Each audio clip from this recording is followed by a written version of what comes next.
What did it feel like to be in love?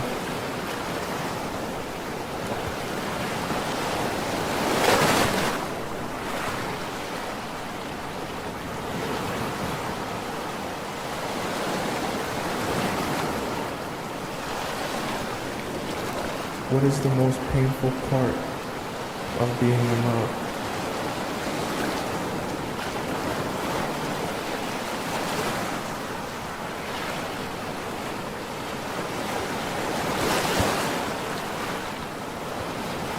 The show will begin in 2 minutes.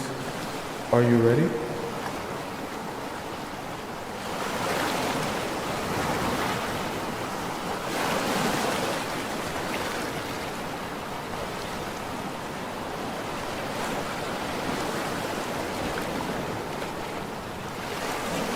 Are you ready to be transformed?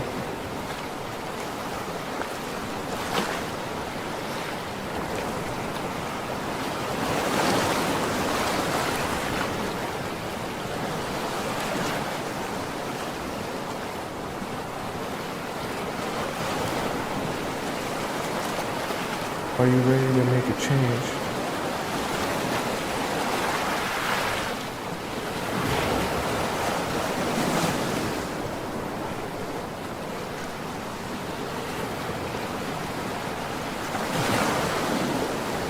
The show will begin in 1 minute. I hope you're ready.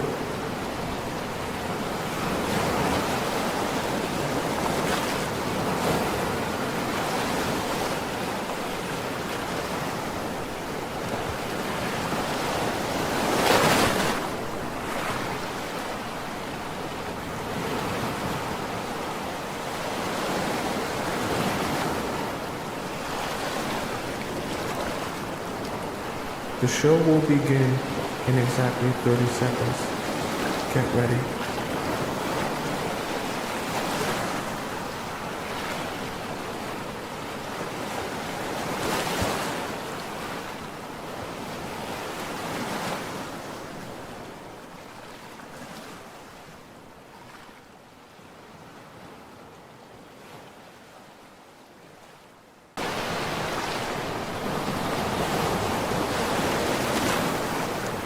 How are you feeling today?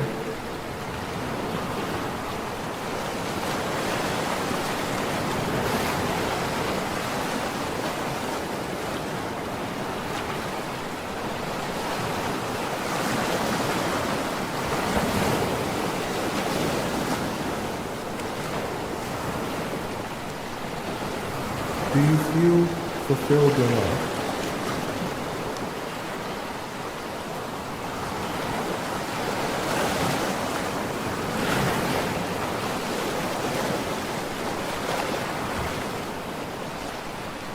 The show will begin in 4 minutes.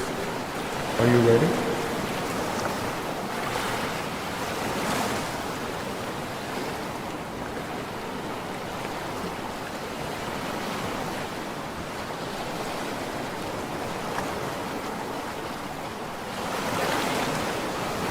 When was the last time you felt betrayed?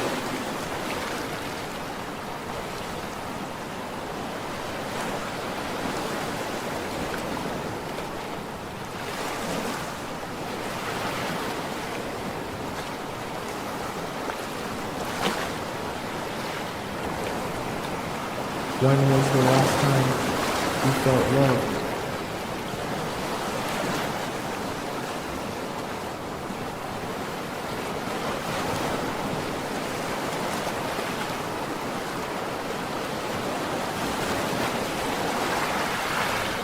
The show will begin in 3 minutes.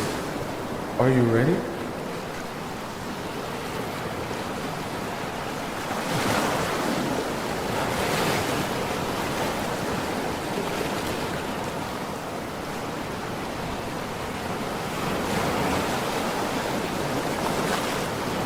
What did it feel like to be in love?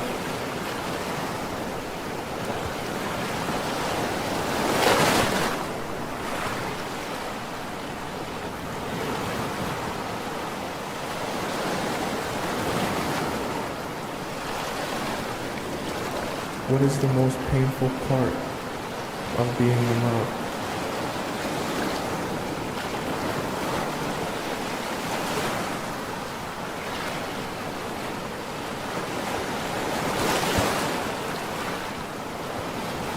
The show will begin in 2 minutes. Are you ready?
Okay, chat, can you hear me now? Are we all good on the sound? You can hear me now? We all good? Let me say yes in the chat if we all good on the sound, right? Okay, we all good on the sound? All right, I'll redo the intro, all right, for you guys that want to know what we're talking about today. What if I told you you've been making mistakes when it comes to black cat energy? What if I also told you these common mistakes can be the difference between you getting a second date out of him or him never even asking you out on a first one? If you want to avoid putting yourself in that position, then join me on today's show where we'll be discussing black cat energy mistakes. That way you can inspire men to chase after you more instead of having them running away from you. Welcome to the Players Club. If you're paying attention to me and everyone else in the live stream, please say here present so I know you're here present and actively participating. Welcome to the show, chat. Sorry about those technical difficulties. You guys always know when it's just me, there's always something going on every single day, all right? But we got it working, all right? Welcome. How you guys doing today? Who we got up in the chat here? We got Gabriella here, Sasha here, Trina here, Manila here, Kasia here, okay, Mara here, Bree is here, Sid is here, and of course we have our three moderators, Scotty, SH, and Cerise here. Who we got up in the TikTok chat? We got Null here, Mary here, Universe here, Ivy is here, of course, one of our amazing channel members. I seen Great Fortune Cookie here earlier. She was like one of the first ones up in here. We got Michelle here, Kayla here, Jazz is here, Null is here, one of the biggest participators in the chat here. I want to make sure I shouted out all the channel members. I believe I saw Henya here as well. Welcome all you beautiful people to the show. So good to have you here. Let's get started today, okay? I'm glad to see the YouTube chat. You guys are always early to class. I'm like the late one to class now every time. You guys be the ones early. I remember the days where I used to be early. I have to wait on y'all. All right, so this is good. Let's get started with number one. Now, the whole purpose of today's show and what I want to discuss with you guys is, you know, we talk about how to use black cat energy, how to be seductive, how to get men more interested in you, and all that is good. But what I don't want to happen in your relationships is I don't want you to hear me and hear me talk about the ways you should make men know that you're not interested or not give them too much attention, that you take it to the extreme where you actually start pushing some guys away because of how little you're showing them or giving them, okay? Because we want to balance it out. Of course, the men need a little bit of love too. So we're kind of going to discuss some of these things here so we can all be on the same page. Now, I know you guys love my drawing, so instead today I'm going to draw it out instead of making it, you know, too basic. I'm going to draw it out real nice and amazing for you guys. All right, so we have you here, and then we have your favorite man here. He's got a small head, a smaller head than yours because his brain's a little smaller than yours, but he's got a big body, all right? Your head's massive because your brain's massive, or it's not. Who knows? All right, so we got the man here. And what I want us to kind of understand here is there should be a happy medium when it comes to even your black cat energy. One of the mistakes that's easy to make when you're doing or you're in your black cat energy is, you're hearing, okay, only think about yourself, be of yourself, and all of that is good. But there can come an extreme where you're showing him no interest. And because you're showing him no interest and he is in turn showing you interest,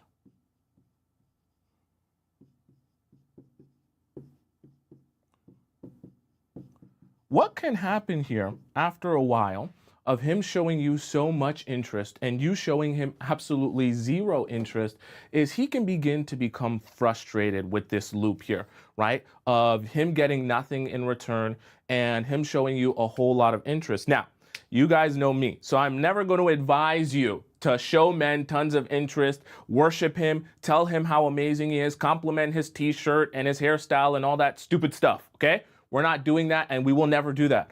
But you do want to make sure that you're allowing men to feel like they are getting somewhere, all right? You want to start off cold and allow him to progress over time. And we're going to talk about progression right after this. But interest is so important. Now, as you're in your black cat energy and you're showing him interest, you're going to show him the right type of interest at the right time. So what do I mean by that, right? You don't want to be showing a man no interest by never talking to him, ignoring all his calls, ignoring all his texts, and then when he takes you out on a date, you're sitting there like this. Tomisin told me to be in my black cat energy, so I'm just going to pretend like I really don't care to be here. I'm just going to pretend like this is the most boring thing ever, even though I'm madly in love with the man. That doesn't work. Okay? Because you're actually sending him too many negative signals that he's going to start feeling like the level of effort he's putting into you is not at all being reciprocated. And he's going to start feeling like he's wasting his time by even showing you interest himself. Okay? And so you're going to have some guys that begin to resent that process and either stop showing you interest altogether or totally pull back on that. Okay? We want to put you in a place where you're showing him. Okay, let me leave some space here. Right, we'll put man over here. You're gonna show him just enough interest, right? So I know this is gonna sound weird, right? You're gonna show him the minimum, right? Or actually, let's put a little bit, little interest. And the reason I say little interest is you still want to make this feel like something worth the guy's time, right? You want to make him feel like there is a little bit being reciprocated here. Now, remember I said the right timing is also very important. So your focus when it comes to showing him interest is not trying to show him interest over the phone. You guys know I hate the phone, okay? Because I want you to build your relationships in person. I want the bulk of you showing that little bit of interest to come when you guys are in person. Why? Because that's the most impactful time for him to feel that like it's actually real and it's actually happening. Also, you're doing something that we'll talk about later on in the show with the feedback loop, right? We want him to get the best of you or feel like you're the most interested in him when you're on these dates because you're doing two things simultaneously. One, you're showing him just enough interest that he feels like there's some reciprocation going on, which is good. But you're also giving him that good feeling on the one time that he's actually taking you out on a date. And remember, everything we're doing here when we're talking to men and we're communicating with men, we're trying to get you out on more dates. Correct? Are we on the same page? Right? Let me know in the chat. Would you rather have more dates or more text messages? More dates or more phone calls, right? Which one would you rather? Okay, more dates or more of him sending you TikTok videos? More dates or more of him sending you Instagram memes? All right. I'm assuming that majority of you here want more dates. So what do we want to be doing for the men? We want to be giving them all of their dog treats, all of their cookie crumbs, all of their good emotions and feelings when they're taking you out on that date, because we want them to that to be impactful for them to memorize that feeling, right? To be able to think back to that feeling and them to start to create their own feedback loop of saying to themselves, I do not feel like she's not interested. However, I feel like the times where I get just a little bit of interest from her is when we're on our dates, okay? So, you know how we talk about black cat energy and you know, other people might talk to you about being in your dark feminine and things like that, right? I can only explain to you about being feminine so far. I'm a man. But when you're going on your dates, that's where you want to bring your flirty energy. That's where you want to save all your conversational questions. You know, all the questions you want to know about someone and how interested and fascinated you are when you meet someone new. Save all of that excited energy for those in-person dates. Then you can show him how interested you are through your questioning, right? I want to understand you better. Oh my God, you're so fascinating. Tell me more about this part of your life. Tell me more about that part of your life. That's where you show the bulk of the little interest that you want to be making him feel, right? Now, when it comes to over the phone and the text messaging and the phone calling on a daily basis and a weekly basis, there you don't need to be showing as much interest. Why? Because once again, you're doing two things simultaneously. You're showing him that he's not going to get the best version of you over the phone, which is going to inspire him to say, if I want to get that best version of you, I better get it in person. And number two, you're not overdoing it. Because we do want you showing men a little bit of interest, but we don't want you showing them so much interest that their ego is way through the roof and they think that they're the best thing since sliced bread.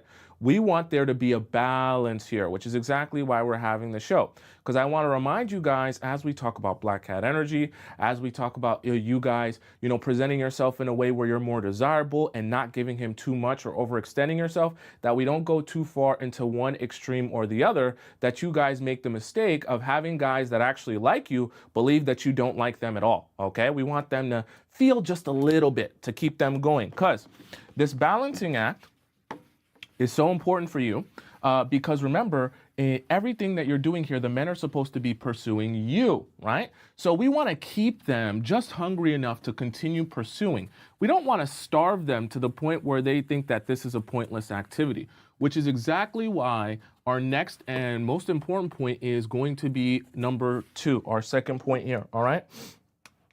So number 2,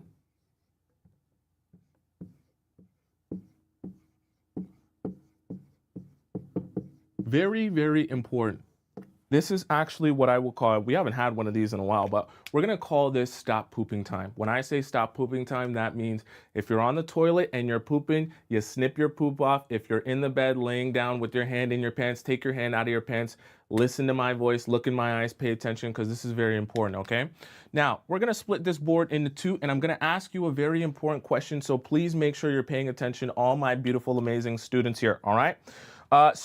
In this point, when we're talking about progression, I want to ask you, I'm going to give you 2 different scenarios here, and then we're going to kind of go through which one would you rather to do, which one are you feeling, and which one would be what you feel is just the best option for you, okay? I know this is going to kind of look a little bit confusing here, but don't worry.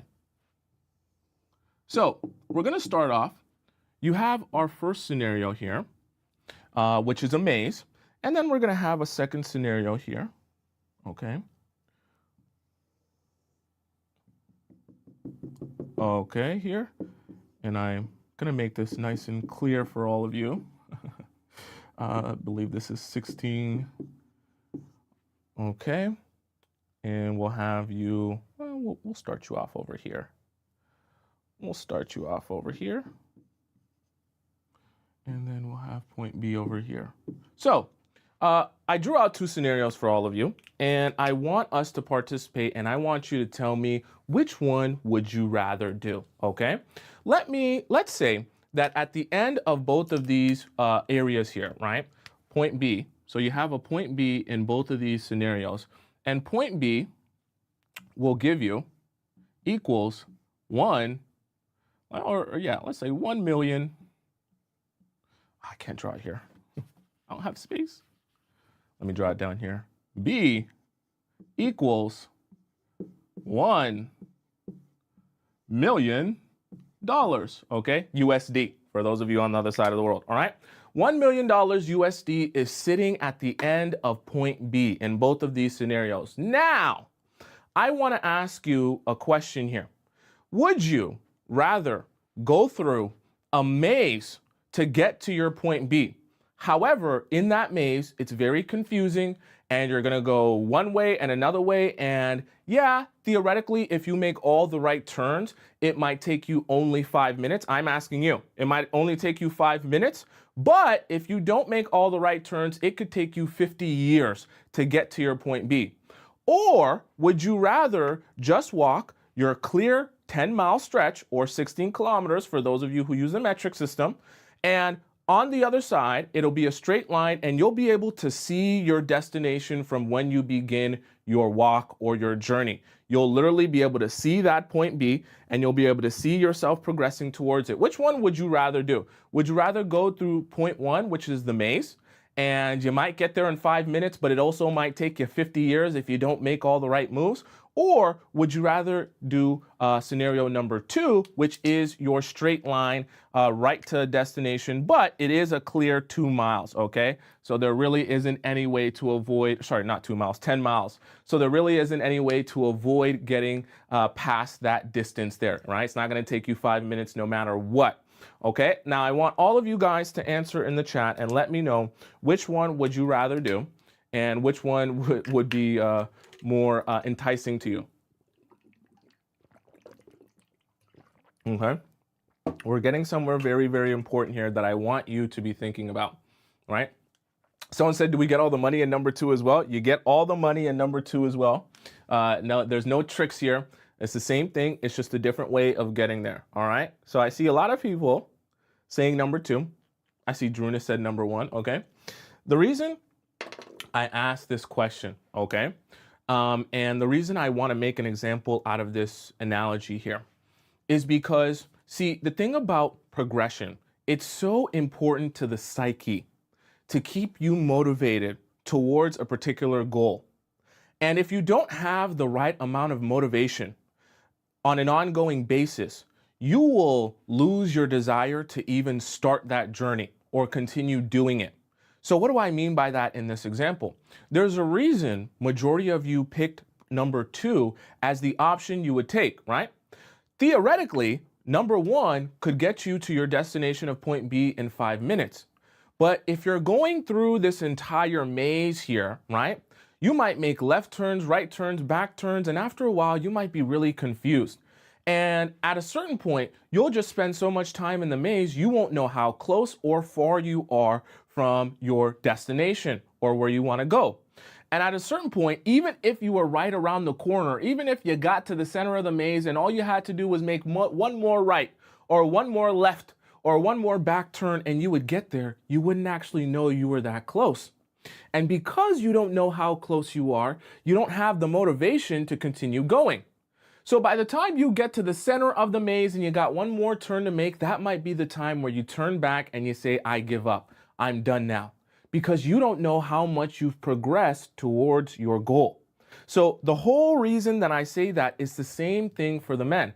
And that can become one of the black cat energy mistakes that you can make in your relationships. When you start to embody that black cat energy so much and your chest is out and you're confident and you're walking and you don't need a man, that's great. But what you want to understand is when you're actually dating men, though, you still want to give them incentive and motivation to continue dating you on an ongoing basis and to continue pursuing you. You don't want to be like a maze where all the time he's confused, thinking you have absolutely no interest in him whatsoever, and that he's not progressing towards any sort of closer end goal of being with you or getting you more invested in this or liking him anymore. Okay? So when it comes to your relationships, you want to make sure that as you see guys doing more for you, one, you're showing him appreciation for the things and recognizing the things that he's doing for you. But you also allow yourself, right, and allow him to get more access to you as time goes on. Now, let me be very careful. I'm not saying you make yourself available to him 24/7 because he does some nice things for you. I'm not saying you take shifts off of work because he's taking you on a couple of nice dates, okay? I'm not saying, that you go over to his house and watch Netflix in his bed just because he took you to one nice restaurant. What I'm saying is, as a guy shows you that he's serious and he wants to put in more and more effort and investment into you on a consistent basis, right? Then you allow him to have an increasing level of access to you over time, gradually. So what does that look like? For example, let's say, you start dating a guy and the first date is out to a nice restaurant, right? He's pretty nice and gentlemanly and generous. Then the second date you guys go on, he brings you to a different place, but then he brings flowers. He makes it nice and special. Then the third date, he tries to make something interesting that you guys can do. And he's like, hey, I was thinking of us going for a picnic, something a little bit different than a dinner, right?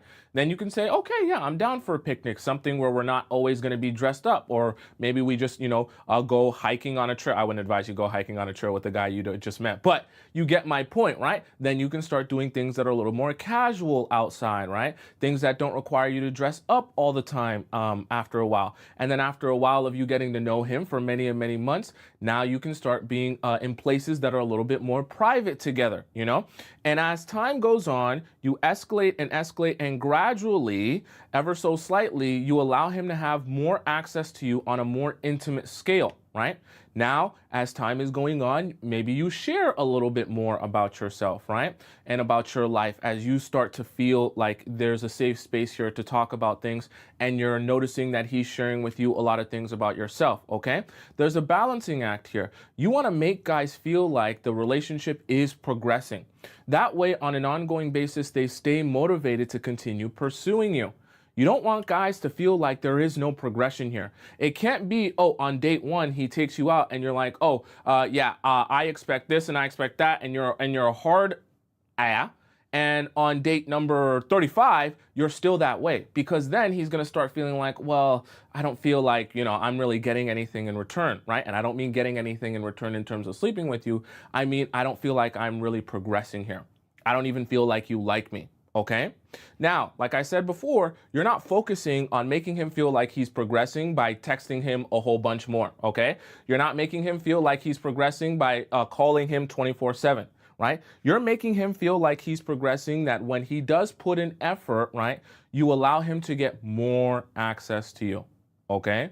So maybe you spend a little bit more time with him, right? Maybe the frequency as to which you see him increases over the course of time, right? Those are the two things that I would advise you if you want to think about what progression looks like. You're going to increase time that he can spend with you over the course of time, and you're going to increase frequency that he can see you over the course of time. I'm not talking about frequency to the point where he can see you every single day. Okay. And I'm also not talking about frequency where he can just call you up and say, hey, I'm free right now in an hour. Can we hang out in an hour? That's not frequency I'm talking about, right? I'm talking about gradual frequency where he still has to plan the date to see you, but you make yourself, or you allow yourself to be available to him more times throughout the week than you did before. Okay. But there's still a balancing act to that. All right. Okay. Zionist says, is it not similar to the first one? Interest is something that I want you to make him feel through the way you go about approaching the date, right? With your body language, with your flirting, with your energy. Progression is the amount of availability that you give to him, the amount of access that you give to him over time, right? So it's different from the energy he's feeling with you in person, right? But in combination, they work together to make him feel overall like he's getting somewhere. When he does all these things for you, he wants to feel like you're beginning to like him, right? He wants to feel like he's doing a good thing. It's going to be, I know it sounds very strange, but when men are dating you, it's going to be quite confusing for him when he feels like he's putting his best foot forward, but he's not even getting appreciated for putting his best foot forward. Appreciation is not sleeping with him. Appreciation is just the understanding that, oh, she actually notices what I'm doing and she likes it. And because she likes it, she's beginning to like me a little bit more. You don't have to say that, but you want to make him feel that so that he continues to be motivated to continue to do that. Okay. And like we did in our little analogy here, that motivation to keep going because you know where the destination is, you know how far it is, and you can feel yourself getting closer to it. That is so important to actually doing the thing. Because if you can't see your destination, right, like in this example, if you can't see your destination and you don't know how far you come, you'll be very unmotivated or demotivated to actually continue on, even if you're very, very close. Okay. All right. Let's hop into point number 3. Hope that made sense to you guys. All right. Now, this is something we have talked about before when it comes to how to show men love. But I think that this is such an important reminder that I want to kind of share it with you all again, okay? Because doing this the right way is going to drastically change a lot for you in relationships, right?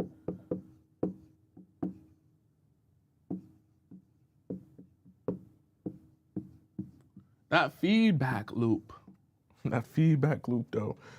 Now, what I mean by feedback loop, this is an amazing graph. And this is why I love sharing it with you all. Oops.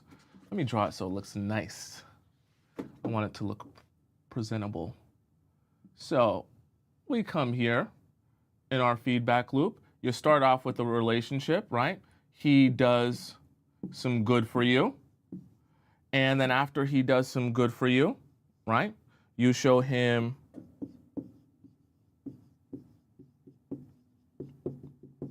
appreciation. After you show him appreciation, there's something that we describe here as the dog treat. And I'm going to tell you why we describe it as the dog treat, okay? And then you return back to your relationship. Now, I'm going to explain to you this whole feedback loop. We've discussed this loop before, and I want to discuss with you some of the mistakes you can make in this feedback loop here. This feedback loop of appreciation is meant to come when you notice that he's doing something good for you.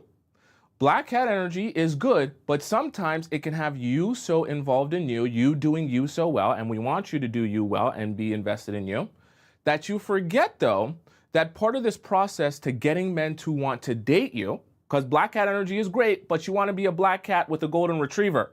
And we want to keep your golden retriever motivated. We want to keep your golden retriever retrieving for you with the tongue out and wagging its tail, right? We want to keep your golden retriever happy. So we have to make sure that we're using this proper feedback loop to appreciate your golden retriever so that your golden retriever receives a dog treat. Now, what is a dog treat? Let me go through this cycle for those of you who don't understand what this really means, and I'll explain to you the dog treat. So you have your relationship, right, in its normal and regular sense. After you have your relationship in its normal and regular sense, you're going to have things that this man, assuming that he wants you and wants to be with you and likes spending time with you, he's going to do good for you. Take you out on dates. He's going to be consistent with you. He's going to call you when he said he was going to call you. He's going to, take you out on the days he said he was going to take you out. He's going to be on time and have intention in this relationship. All of those good things. In the process of you noticing that he's putting his best foot forward, whether it be in a big way or a small way, you're going to show him appreciation, not for him just being himself, okay? You're not going to show him appreciation for his t-shirt. You're not going to show him appreciation for his muscles. You're going to show him appreciation for the good action that you see and notice him taking for you in this relationship, and the intention that you're seeing him carry in this relationship, and the treatment that you're noticing him give you in this relationship. That's what you're showing him appreciation for. And the dog treat part comes in because men love to feel like the man. And you're doing something for his ego when you tell him how much of a man he is by the way that he treats you. You're serving his ego while simultaneously serving yourself because you're telling him how great he is, not for just being himself, okay? Not for just existing. You're telling him how great he is for treating you well. So the dog treat comes in because guys attach their ego to that feeling of appreciation that they're receiving from you at the times where you're appreciating them. And if the times where you're appreciating them is coming all of when he's actually doing good for you and taking action for you, that he starts to internalize that, right? And feel good about that. And that good feeling, that hit of dopamine that, oh, someone appreciates me, someone thinks I'm the man, I feel so amazing, is what allows him to keep going into your relationship and continue doing good for you, that you continue to appreciate. He gets his dog treat and he does more good for you. Okay? So remember, with Black Cat energy, you don't want to be so involved in yourself that you forget this process of showing men good appreciation, that they feel good about doing good. I know it sounds really silly because you're feeling like you're dating a child when you have to think of all these things, but remember, you're doing something for him to do something for yourself. You want to have black cat energy, yes, but you don't just want to be a black cat in isolation. You want to be a black cat with a golden retriever who's chasing after you. And in order to do that properly, we can't understate the importance of understanding how to give your dog, your golden retriever, some dog treats, so that on an ongoing basis, like we talked about with progression, your dog feels good about continuing to chase and pursue. Okay? Because if your dog doesn't feel good about continuing to chase and pursue, then none of this is going to work properly. You'll be a black cat, but you'll be without a partner or a golden retriever that even wants to chase after you. You understand what I'm saying? So this is really important to understand. Black cat energy isn't just being the black cat, but it's also understanding how to serve the golden retriever in the way that the golden retriever will best understand. Does that make sense to you guys so far? Great Fortune Cookie says, just like we have dog treats for good behavior, do we punish him if he messes up? Absolutely. There's just spit water out. Absolutely. Absolutely. And that's, something we've talked about in other shows, how to punish men for disrespect and things like that. But the same thing you do in terms of showing him appreciation for when he does good for you, you punish men when they do bad for you. Now, punishing them isn't yelling or screaming at them. Punishing them comes in a different way, okay? Marzia says, is this pre-recorded? Absolutely not. This is 100% live, okay? I'm really here in person, in the flesh, really teaching all of you beautiful people, all right? Does that make sense? Let's hop into point number 4. Feedback loop, so important for all your beautiful souls, okay? Gotta make sure you got that feedback loop going. My board's dirty. I need to clean this off. I need a cleaner. All right. Point number 4. Something you might miss.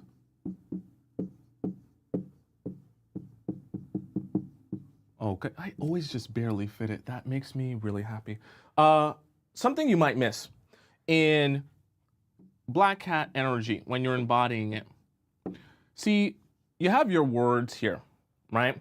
And your words are supposed to make, and sometimes you might think to yourself, okay, I want to show him appreciation. I want to tell him I love him. I want to seduce him, right? I'm going to use a lot of my words and I'm going to tell him how hot I think he is, how turned on I am, right? All of that good stuff, right? So you're thinking, I'm going to use words.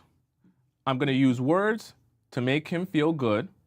We'll say make him feel good. And after he feels good, right, he will take action on the fact that he feels so good from the words that I give him, okay?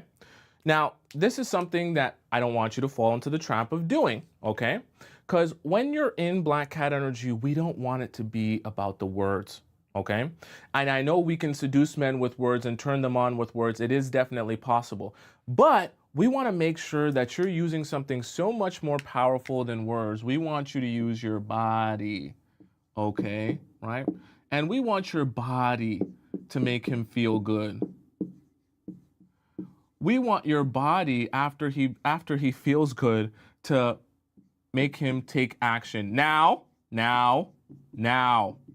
Before any of you get the wrong idea, I don't mean use your body to seduce him in the sense of actually opening your legs and letting him jackrabbit himself inside of you. I would never say that.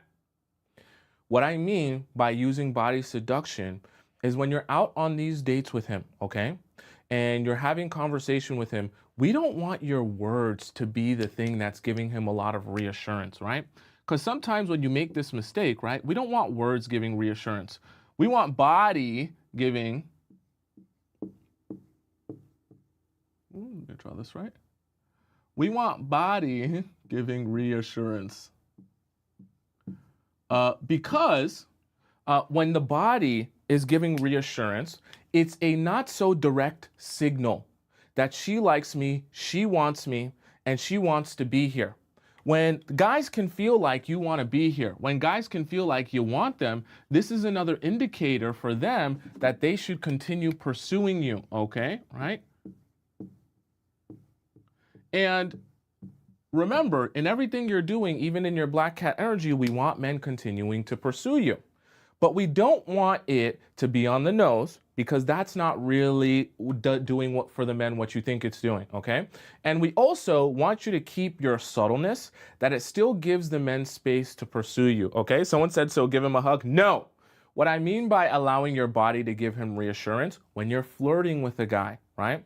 We don't want your flirt to be, oh, I think you're the sexiest man in this entire room, right? And your flirt is not giving him a hug and hugging him extra tight and feeling on his body, okay?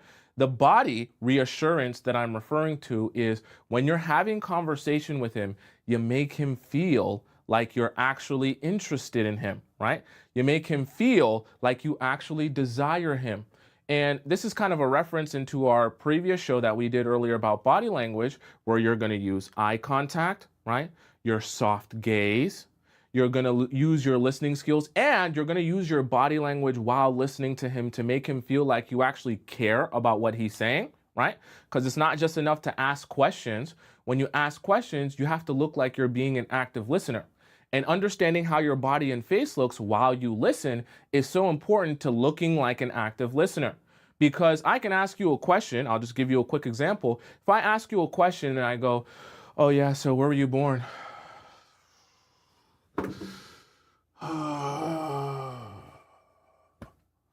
That's going to make you feel like I basically don't give a damn, okay? But if I ask you, oh, so where were you born?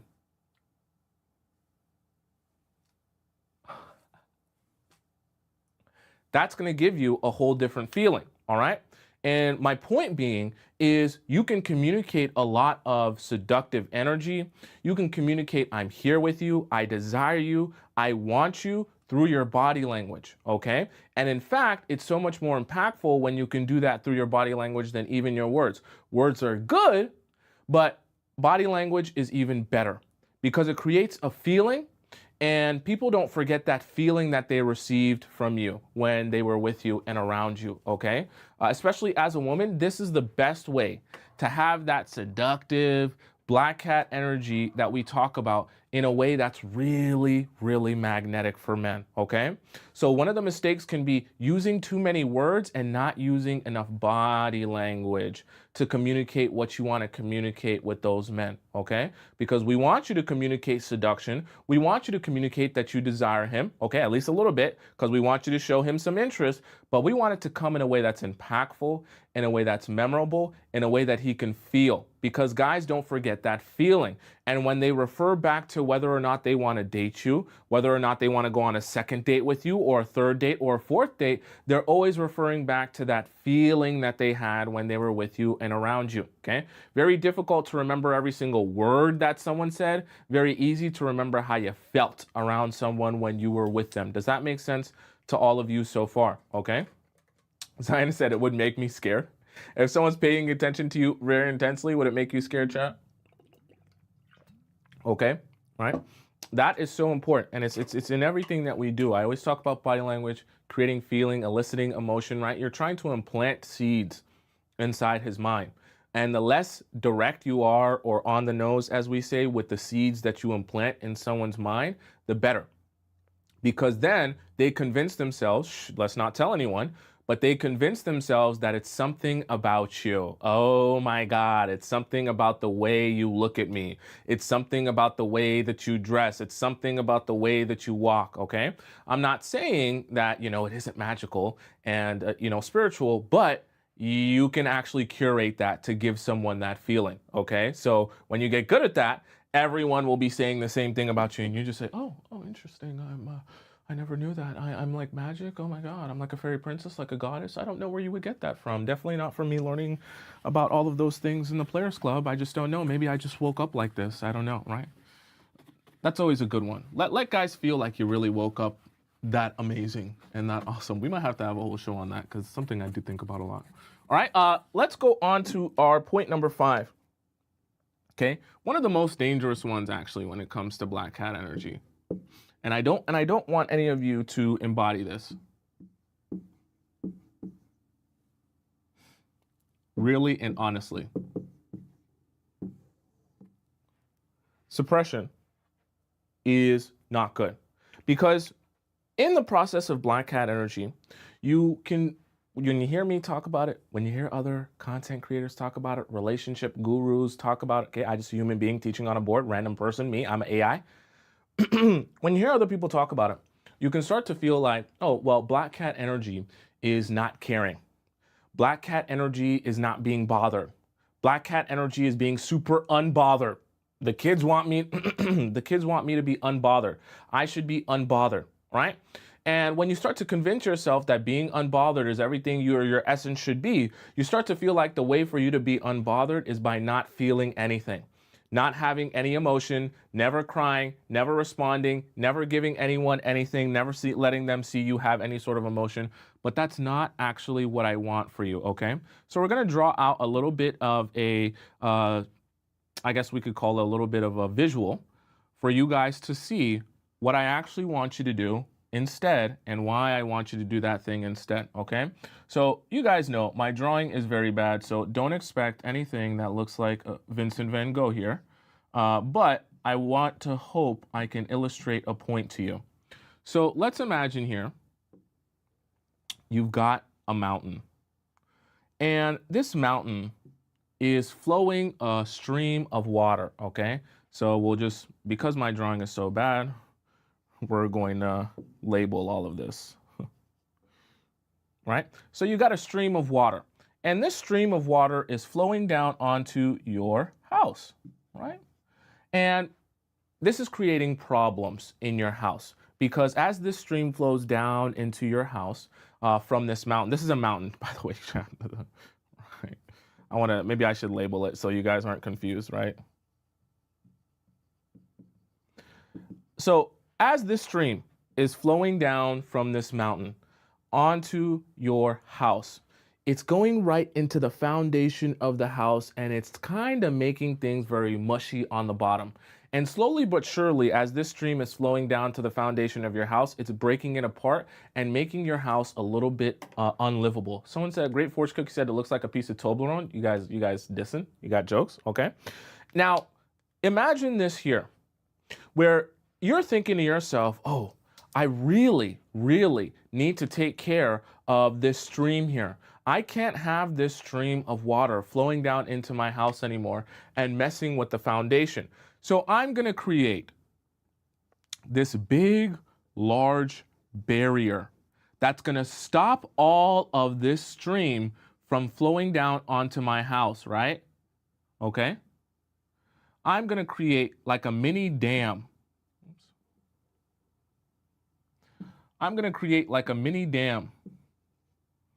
Would you spell dam like that with the N, or would it just be the dam without the N on when you're talking about the dam for the water? Tell me, chat, because you're supposed to be the spell police. Is it, when you're talking about the dam for the water, do you have the N at the end, or do you just put dam like without the N? Okay, without? Okay, thank you, spell police. All right, so you got a dam here that you're trying to use to block the water, okay? But here's the issue. As you set this dam up, yeah, maybe for a day or so, this dam is able to block that stream of water from flowing downhill, right?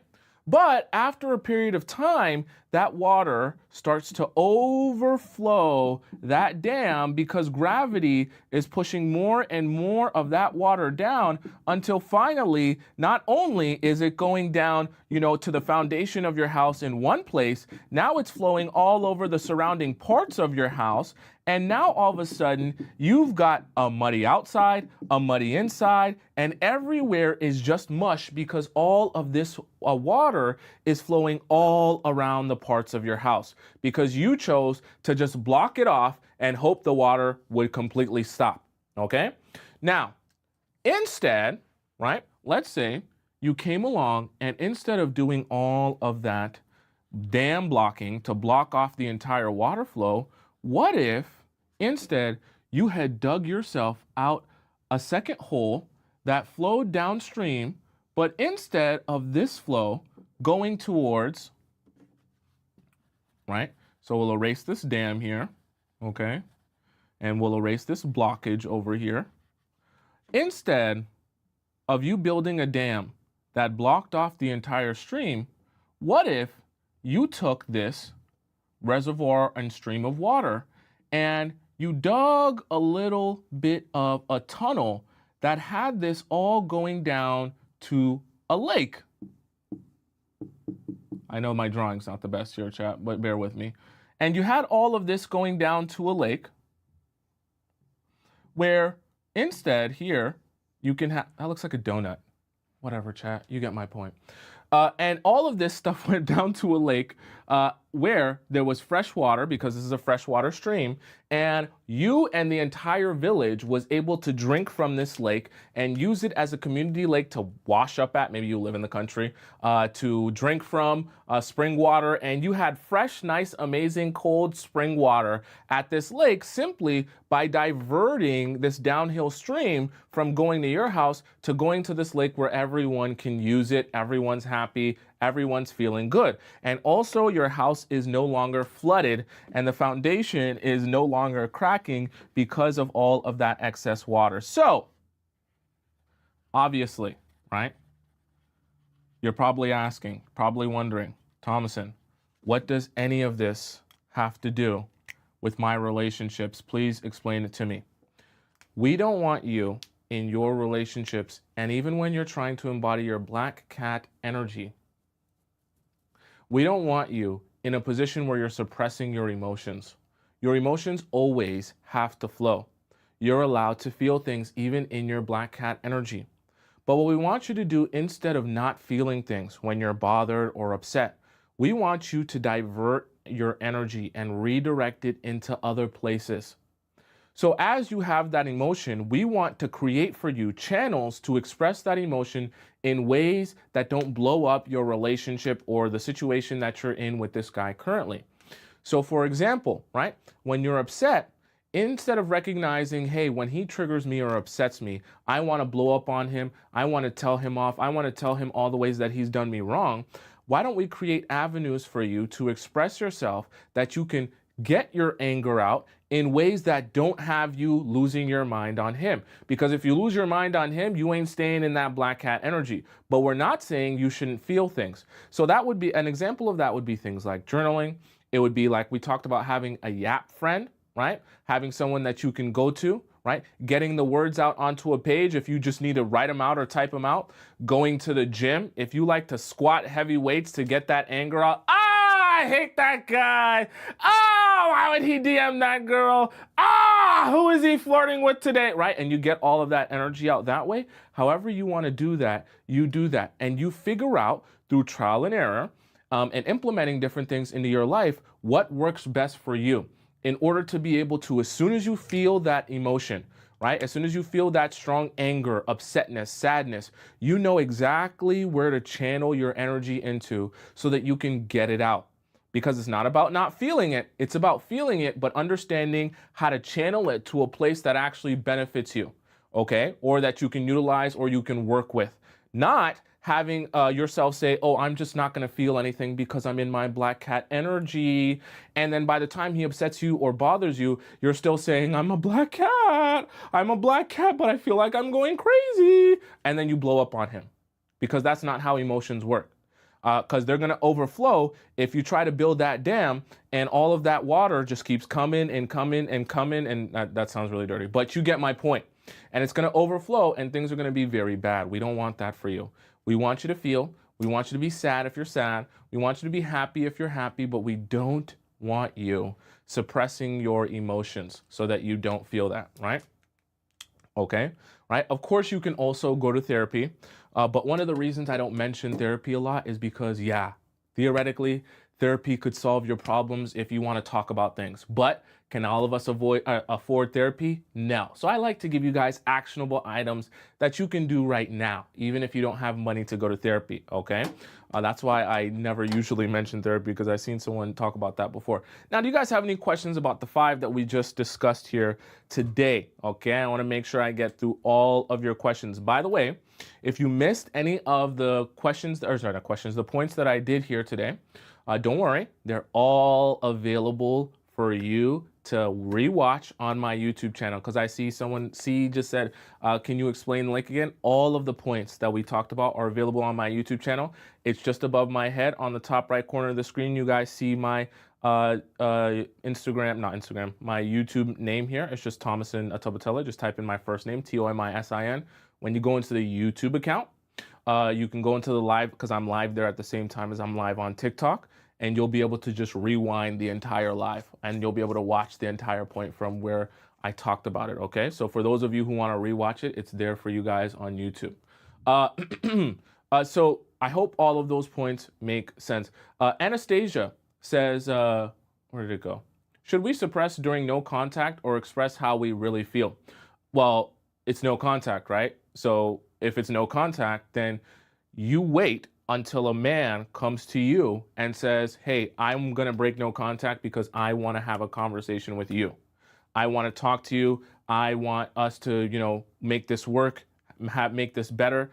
And then when he says he wants to make this better, you can start sharing the things that you're feeling or that were bothering you, okay? But even then, there's a way to approach that is, optimal. Let me go to some of the donations here, because I see that some of you have donated, some of you beautiful people. Ivy donates $10. She says, is texting him after a few weeks of not hearing from him okay? If the last message was from him, I left from on red. I mean, it depends on the situation, right? If you're texting him after a few weeks of not hearing from him, how long has it been? Number one, okay? And number two, what's the reason that you haven't heard from him? Is it just because, the conversation died down and you just didn't, he just didn't respond, right? Or is it for some other reason? Maybe you guys went on a date and maybe one or both of you weren't feeling the date, or what was the reasoning for that, okay? Because the last message could be the last message for a variety of different reasons. And depending on those reasons, I mean, personally, I usually don't advise you guys to reach out. But yeah, I want you to give me some more information on that, Ivy, because texting him after a few weeks, is he the last one that reached out? You said the last message was from him. Yeah, what's the reason though that you left the conversation on red? Oh, you said the conversation died down? Well, okay, so it died down, and then what? Like, it died down because of what? Sorry, I should say. Were you talking about anything in particular, or it just died down and there was no ever talk about a date or anything? Have you gone on a date with the guy, right? Because all of that comes into context. Is it someone you haven't met yet, right? All of those things are kind of part of the context. Kalia says, do a video, please, Tommy, on how to act after no contact. Like coming back from no contact, but who's coming back from no contact? Who's coming back from the no contact? It's kind of important there, right? Is it like coming back from no contact because of what, a breakup? Coming back from no contact because of a situationship? Coming back from no contact because of what reason? Elsa says, have known this guy who likes me, but he said he doesn't want to be vulnerable. For what reason? Just because he doesn't feel like it? Then you don't force someone to be vulnerable. But if someone's saying that they don't want to be vulnerable, there's a good chance that they don't have any intention of opening up to you, which will be very difficult to get him to emotionally invest in you if you can't get that guy to open up to you. You understand what I'm saying? Right? Melissa says, what if he is not speaking because he was jealous because I talked with another guy on TikTok Live? You talking about me? Like, you talked with another guy, like with me, or on the show? What do you mean? Why would he be jealous of you talking to a guy on TikTok Live? That doesn't make a lot of sense. How would he even know you were talking to a guy on TikTok Live? I'm confused, right? Anastasia says, Thompson, is it okay to break no contact if it's his birthday? He did a lot for my birthday. That makes me nervous, because why would you breaking no contact for his birthday, but like, why are you in no contact? If a guy, so for example, if a guy tells you, oh, I don't want to be with you anymore, I don't want to talk to you anymore, or I need my space, and you're thinking to yourself, okay, well, he said he needs his space, but it's his birthday. No, that doesn't change the fact that he said he needs space. So if you're in no contact for a reason, maybe that he stated he needs some space away from you, you give him his space.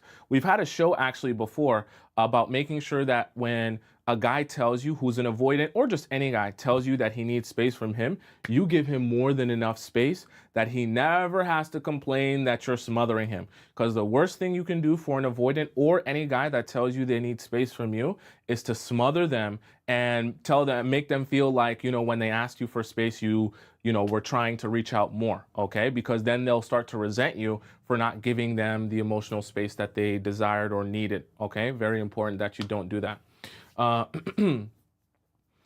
Someone says, how to check if the guy is really into you. Well, we've had lots of shows about that, about the different things that guys will do.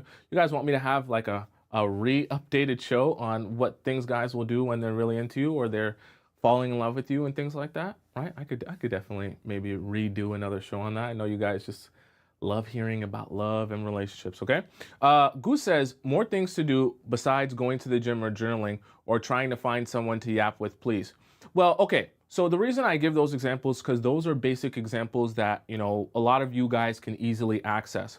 But depending on your personality, those could be different, right? Maybe for you, you really love to paint, right?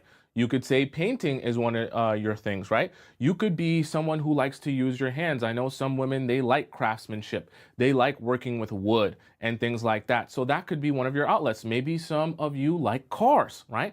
That could be one of your outlets. Someone said golf, right? It's all based on your personality. I couldn't give you guys I could give you guys a million different examples, but they're all going to be based around what you like and enjoy. So actually what usually is the problem when you're thinking, oh, but give me more options than just journal or gym, is that you're not really sure what you like yet, and you're waiting for me to say something that sparks your interest.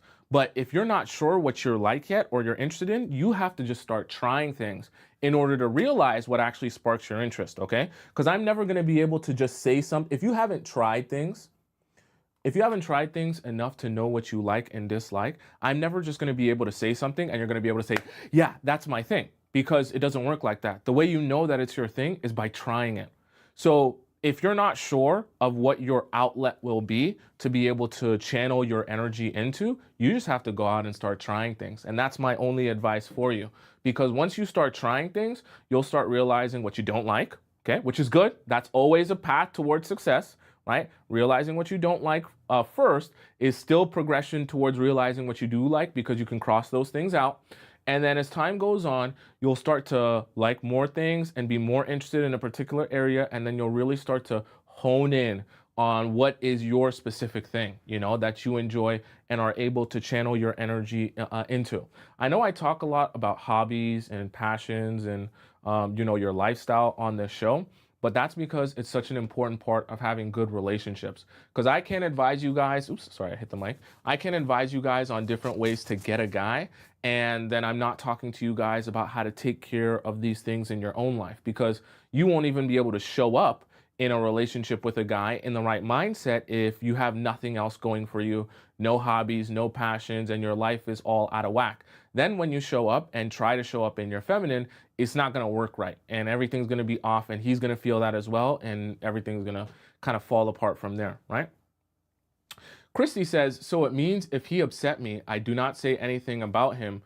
Instead, I am journaling. If journaling works for you, then perfect. You want to journal. Like I said, if it's the gym that works for you, then you do that. Some of you might say, I just like to go for a walk. Some of you might say, I like to, like Nicole just said, I like to read books, right? Whatever it is for you that you can channel your energy into and can actually, here's the also key element that you can get lost in. Do you know what I mean? When I say lost in, I mean like you can actually forget how much time has passed and be in that thing. Okay, so if you can get lost in it, and be in that thing where you can actually forget how much time has passed, that means that you really actually enjoy doing that.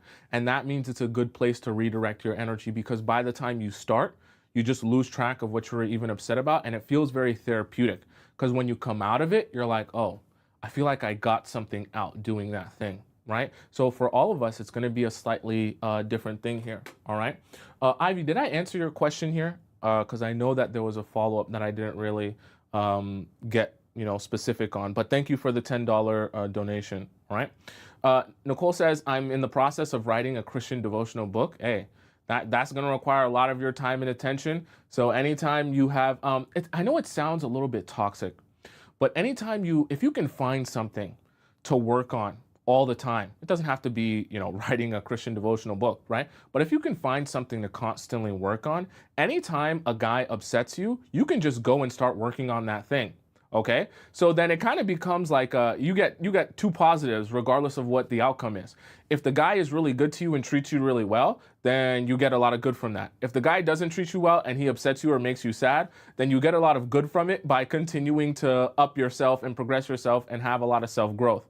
So when you look back on the time you spent with him, whether it worked out or whether it didn't, now you have something to show for that time regardless. You understand what I'm saying? All right. So when you said, I'm the project, you are the project precisely, right? Mercedes says dancing is also fun. Dancing is fun. Okay. I actually have to go to a dance class like soon. I want to go to like a salsa class, just for the vibes, All right. There's a donation here from Manal. Okay. She says she donates $20. Thank you so much, Manal. She says, does an hour-long flight still count as long distance for a relationship / getting to know someone? Yeah, I mean, if you're an hour away from someone in terms of flying, right, an hour-long flight, it's not just going to take you an hour to hop on the plane and go there, right? You're still going to have to plan that out. You're still going to have to get ready, know how long you're going to go for and things like that. It's not as simple as just hopping in your car and going there, right? Even though the flight is short, it's not just, I have a plane in my backyard type of thing. So I would still consider that long distance, even if the flight is only an hour long, okay? The only thing that I don't consider long distance, I'll tell you guys the exact distance I don't consider long distance. Anyone that lives more than 2 hours drive from you, okay, right? No traffic, drive 2 hours, okay? Anything more than that, I consider long distance because any journey longer than a 2-hour drive is going to consist of a lot of planning in order to do that, right? Once you get into the 3 hours, 4 hours of a drive, like you're going to have to really plan yourself out to do that. That's not just a everyday type of thing, right? So if you guys are ever wondering what is my limit on considering something long distance versus medium distance versus short distance, okay, it's anything longer than a 2-hour drive, in my opinion, because after a 2-hour drive, you're not just going to be able to make that willy-nilly whenever you feel like it, okay? In an emergency, you can make a 2-hour drive, all right? In an emergency, you can make a 1-hour drive. And after that, you're starting to get into a territory where you're not just going to be able to drop everything and make that drive there, okay? Someone says you go according to miles. Yeah, I mean, distance, I think of it in the sense of, can you make it somewhere in an emergency, realistically, okay? And I just think of the cutoff as after 2 hours, right? So I consider that long distance because you're not really going to be able to see each other every day because no one's driving 2 hours there and back every day. So that kind of, now you're kind of in a place where there's more planning out, okay? Does that make sense? Melita says, I started sewing again. Ladies, so much fun. Sewing could be your thing as well. Sewing could definitely be your thing as well. I like to, me personally, I like to go out and try a whole bunch of stuff, even stuff that makes me uncomfortable. Like I told you guys, I went horsebacking a couple of weeks ago, horseback riding for the first time. I've never done it before. Never been on a horse. I'm not even out in nature that much. I've never even been camping, but I tried it just because, just an experience to broaden my horizons, and I enjoyed it. It was pretty fun. Opened my eyes, made me think a little bit differently, right? You'll have some fun trying some new things. And I know not all of you, have maybe a boyfriend that you can go with to try all of these new things, but you can also try those things with a girlfriend. You know that, right? Right? That's what you have girlfriends for. Platonic friendships that you can call on them anytime, and you guys can go out and have your fun and enjoy life together as well. It doesn't always have to be just you and your boyfriend, right? Okay. Does that make sense? Ivy says, I take horseback riding lessons each week. That's good. I mean, horseback riding, I want to go fast on a horse because when I went horseback riding, it was very slow. And I was trying to make my horse go faster, but he wouldn't go faster, but it's okay. Next time I will, right? Great Fortune Cookie says, I will just go to the gym. Otherwise, I clean my house when I get frustrated. Hey, And we all have our own different individual things, right? Carpe says, how do you usually get inspiration? My inspiration actually comes from doing things. So the only way I'm able to come here, talk to you all about life and relationships and things like that is by actually going out and experiencing interaction, talking to people, noticing things, analyzing things. I tell you guys all the time, every time I go to the gym, I'm like at the gym working out, but then I'm also like observing all the gym relationships and interactions. I'm a weirdo, okay? So, but every time I go out, every time I interact with people, I'm always observing and analyzing those interactions and thinking about the why and how. So the only reason I'm able to be inspired to do this stuff is by going out and doing, because then that moves my brain into, you know, working on this stuff for you guys so I can explain it and break it down to you all. All right. Someone said earth sign. Yes, chat. I'm a Taurus is my sun sign, and my rising sign is Pisces, and my moon sign is Sagittarius. For those of you who are like really into astrology. Okay. All right, chat. It's time for us to move on into our React segment. Our React segment is going to be where all of you amazing people send me in some videos from the TikTok universe about love, life, and relationships, and we have conversation about it, okay? When we hop into our React section, before we hop into our React section, if you have a personal question for me about your relationship or your situationship, and you want me to answer it for you, you want me to give you advice on how you should go about it like we do on this show, except personally for you, go ahead into my link in my bio if you're watching this on TikTok, or link in my description if you're watching this on YouTube. Click where it says private relationship advice, and you can send me in your question, type out as much as your heart desires, and I get that question. No one else sees it in the private relationship advice forum section, right? When you click that link, and when you submit your question, I respond back to you with a voice message and I send it to your email, okay? So then you can get a personal response from me, and you can get advice on your situation if you really, really, really want that, all right? So that's there for you guys. And for those of you who want to send me in just a regular question, like a free regular question, we're having our Discord section at the end of the show. So please drop your question into our Discord relationship advice forum, okay? That link is in my bio on TikTok and a link in my description as well. Just go into our Discord. The moderators will also tell you as well, all right? All right, let's hop into our React segment. And I'm gonna play a little bit of a intermission video while I clean up here. And today's intermission video comes from Natasha Swan, I believe. She's gonna be talking to you guys about how to become a beautiful woman that knows her worth. Only as a woman can discuss with you all. So I'll be back in a moment, and Natasha will be with you guys for now. Bare minimum effort. Even if he's trying a lot, he is still doing bare minimum because they don't invest right away. They will try to do least that they can do. And if you accept it, if that's fine for you, then that's all you get. Congratulations. Oh, he went to CVS and bought you 5 flowers and you're so happy because the previous man didn't buy flowers for you at all. Oh my God, you got so happy that he texted you at 8 p.m. What's up? What you doing tonight? He texted you, right? He thinks about you. Okay, listen. Girl, if he gets you so easily, he will never appreciate the woman you are. Stay busy until the man makes your life easier enough so you can see him and make time for him. Until he does that, you are busy. You have your life. You are doing things. You are a busy woman. Oh, he promised you that he's gonna spend time with you this Sunday, but then something came up and he never saw you. And then he calls you on Monday, hey babe, when can I see you? So you say, babe, listen, I'm so excited to see you, but I think the next time I can be free is Sunday in 2 weeks. I got things to do.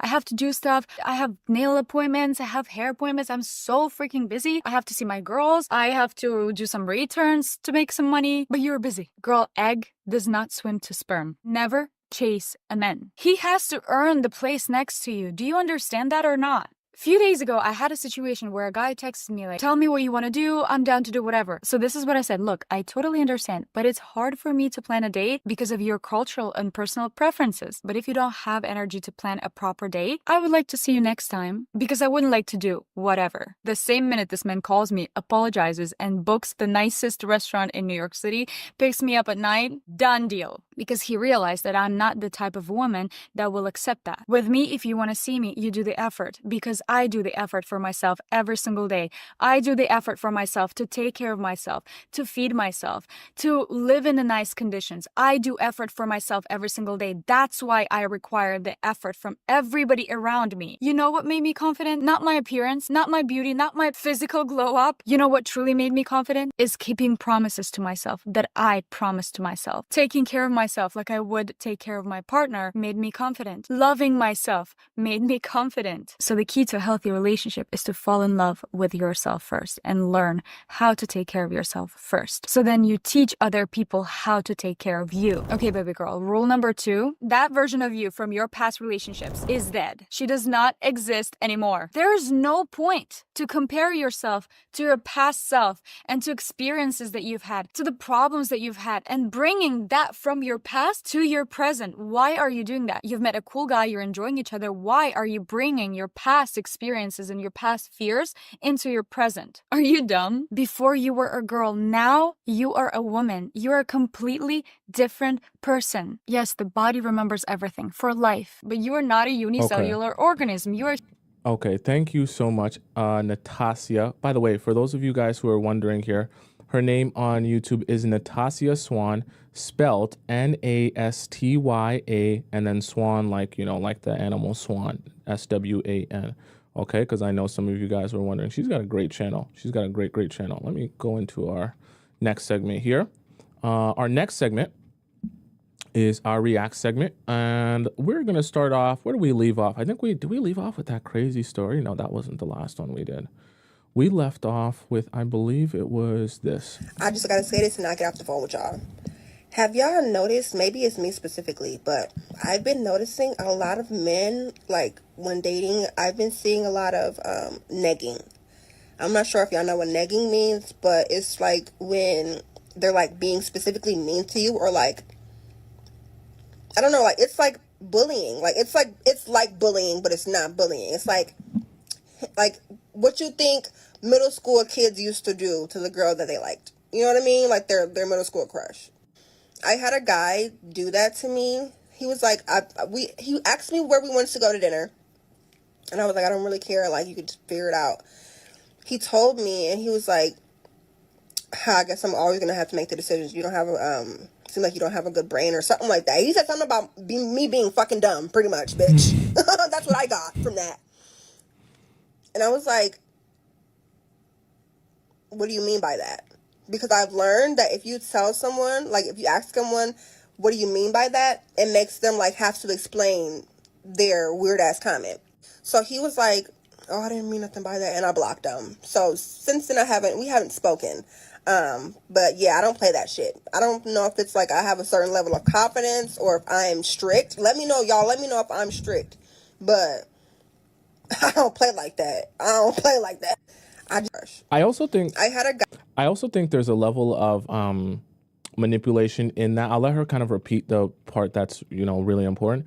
There's a level of manipulation in that to get you to do something for them. So I'll let her repeat this part. I do that to me. He was like, he asked me where we wanted to go to dinner, and I was like, I don't really care. Like you could just figure it out. He told me, and he was like, I guess I'm always gonna have to make the decisions. You don't have seem like you don't have a good brain or something like that. He said something about me being fucking dumb. So the way she said it, just funny. So the manipulation that I'm referring to is guys sometimes will make you feel like you're doing a bad job in the relationship if you don't do the job that they're supposed to do. But the thing about it is, the reason it's manipulative is because they're not acknowledging that that's not their role. If, you know, you guys are going out and he's courting you because he wants to date you, it's his job to figure out how he wants to date you. And so delegating that responsibility to you or making you feel bad for not taking on that responsibility is like a guilt trip to try and get you to overly invest and you to do his job that he can do way less. Okay. And the reason I say that is because this is part of the war that I talked to you guys about, right? Everyone's kind of fighting for control. And as weird as it sounds, a guy can have more control if you're more overly invested, overextending yourself, doing the most for him. So this would be the same advice that I would give you. Now, you don't necessarily need to block everyone, right? When they say that, but if you like to block, then that's your prerogative. You can block. But the point still stands that when a guy approaches you like this, your alarm bell should already be going off that, oh, he's just one of those guys. He wants to really invest very little, and he's always going to be trying to nudge me and edge me into investing more and more and more and more and more, hoping that one day I'll, be so overly invested that he has to do nothing. Once you get a hint that a guy's on that type of timing, that type of energy, just move yourself on, because it's never going to stop. So do you think men are becoming gold diggers? Yes, men are becoming more gold diggers. I'll tell you why. Because a 50-50 man is a gold digger. I would say that's the equivalent for a man is for that. I would do 50-50. Right. And that in a way that He almost made me spit out my water. I haven't seen this. is the equivalent of a gold digger for a man. I Because would maybe even take it a step further, that it's the 50-50 and the men that want the women to do every single other thing in the house. Like take care of the kids. Yeah. Like a woman works and she does everything else. I'd say that's the male gold that's digger. the male gold digger. Because what is he doing? He's like the trophy wife, but who would take that deal, right? But well, women and take some that deal. women do financially support men Yeah. fully. So do you think men are becoming gold diggers? Yes, men are. I talked to you guys about this yesterday with the 50-50 thing that, you know what, whatever a person's prerogative is, that's their prerogative. Maybe for some of you, when you hear 50-50, you're like, ooh, la la, I like to work. I want to go 50-50. But here's the other part of 50-50 is that if we're going 50-50 on the bills, are we going 50-50 on the housework? Are we going 50-50 on the children? Are we going 50-50 on the laundry? Because then it's really 50-50. But if that's not the case, then that ain't no 50-50. That's more like 80-20. Because you got to do the bills, and then who's doing the housework? Not him. He can't fold laundry. He can't cook for himself. He eats microwave dinners. He can't shop for himself. He doesn't know how to buy his own groceries. He doesn't know how to fold his own underwear. All right. He leaves the whole place a mess. That's not no 50-50. Okay. But I think it's funny where he said the 50-50 men are gold diggers, because I actually think to an extent that's true. I'd also add they're just lazy. Because the thing about it is, men who like working, men who like producing results, they have no problem being relied on to produce results. Okay? But the men who are lazy, they like to sit on the game all day. They like to do the bare minimum all day. They just like to coast by life. Just enough effort for them to survive. Those men find it infuriating, the idea that they would have to work extra for the woman that they marry. It just, you can't make this up. You marry the woman and then you don't even want to do nothing for her. I don't get it. I don't get it, but whatever. If you have to stalk your man following and liking half-dressed girls over on Instagram, you are a dog catcher. You don't have a man. You have a wild wolf on the loose. And men know that behavior is inappropriate. Instagram is a dating app. Instagram is the catalyst for a lot of relationships. And so when he's doing that, he's not only publicly disrespecting you by having his name associated with a half-dressed girl who isn't you over on Instagram for everybody to see. Did he say like pictures or comment on them? I want to go back. If you have to stalk your man following and liking half-dressed girls over on Instagram, you are a dog catcher. You don't have a man. You have a wild wolf on the loose. And men know that behavior is inappropriate. Instagram is a dating app. Instagram is the catalyst for a lot of relationships. And so when he's doing that, he's not only publicly disrespecting you by having his name associated with a half-dressed girl who isn't you over on Instagram for everybody to see, but he's also sort of testing the limits, because he knows that if he likes a photo and a girl sees and finds him attractive, she may like a photo back. Suddenly it's in the DMs. He's keeping his options open, and half of the reason why we're struggling with commitment in 2024 is everybody's online looking for the next best thing. And so if he throws a temper tantrum at you being like, this makes me uncomfortable, this behavior is inappropriate, it's because he doesn't want to feel restricted. He wants his options open in case you don't work out. So this is not the man for you. It's not controlling, not wanting. I'll be honest with you, chat. I had to learn this over time. I did not realize how important this was because I have a skewed understanding of social media. I had to learn how important this was because, you know, part of being in relationships is learning what other people care about, not just what you care about. And I had to learn this over the course of time that this was important and undo it because I was in the habit of not even liking bikini pictures, but just liking things automatically. When I'll just scroll through and just liking stuff without even really thinking about what I'm liking or considering it, right? So even if it wasn't anything inappropriate, I would just like it. But then I realized, you know, through, you know, being able to talk to people and have conversations about how important this is for women, that's thing I have to unlearn if I want to be sending the right message. You understand what I'm saying? And if I want to present myself the way that I actually want to be seen as, because it's a behavior that other people don't take as lightly as, oh, you're just liking the thing. But I realized for myself at the time, it was just a habit of just going through and just liking stuff. So I actually had to unlearn that habit. But the only reason I unlearned the habit is because I actually cared about how the other people felt about what I was doing. You following me, right? Men are so delusional about their market value. Listen to this 60-plus man tell his matchmaker about what he wants. You have a type, a physical type? Penelope Cruz. Jennifer Aniston. Being fit. Sometimes when people say fit to me, I feel like it's a euphemism for like a certain look. I do too. I do too. I want you to really think about, as I'm looking at the next stage of life and my partner. What show is this? What show is this on Netflix? Oh, is this the grandpa dating show or the grandparents dating show? I should watch that. Into the package as this person comes in. How do you feel about that? You know, the physical, the attraction, it has to be there. I mean, I'm not gonna sugarcoat it and be naive here. Yeah. It's gotta be there. Right. I'm not gonna lie to you guys. I'm just gonna be straight up with you guys. I mean, he's a fairly attractive. I mean, unless I'm confused, I think for an older man. I think he's a fairly attractive older man, right? He looks like he's still got his hair. It's nice and silver. He's got a well-kept beard. He doesn't look like a guy who doesn't take care of himself, right? I'm confused. Me? No? Okay. Maybe I'm confused. I don't know what attractive old men look like. Sorry, my bad, okay? Right. I mean, what do you guys think? Do you guys think this is an attractive older man or no? To be physical attraction. Did you hear what Grandpa Moses said? The physical attraction has to be there for him.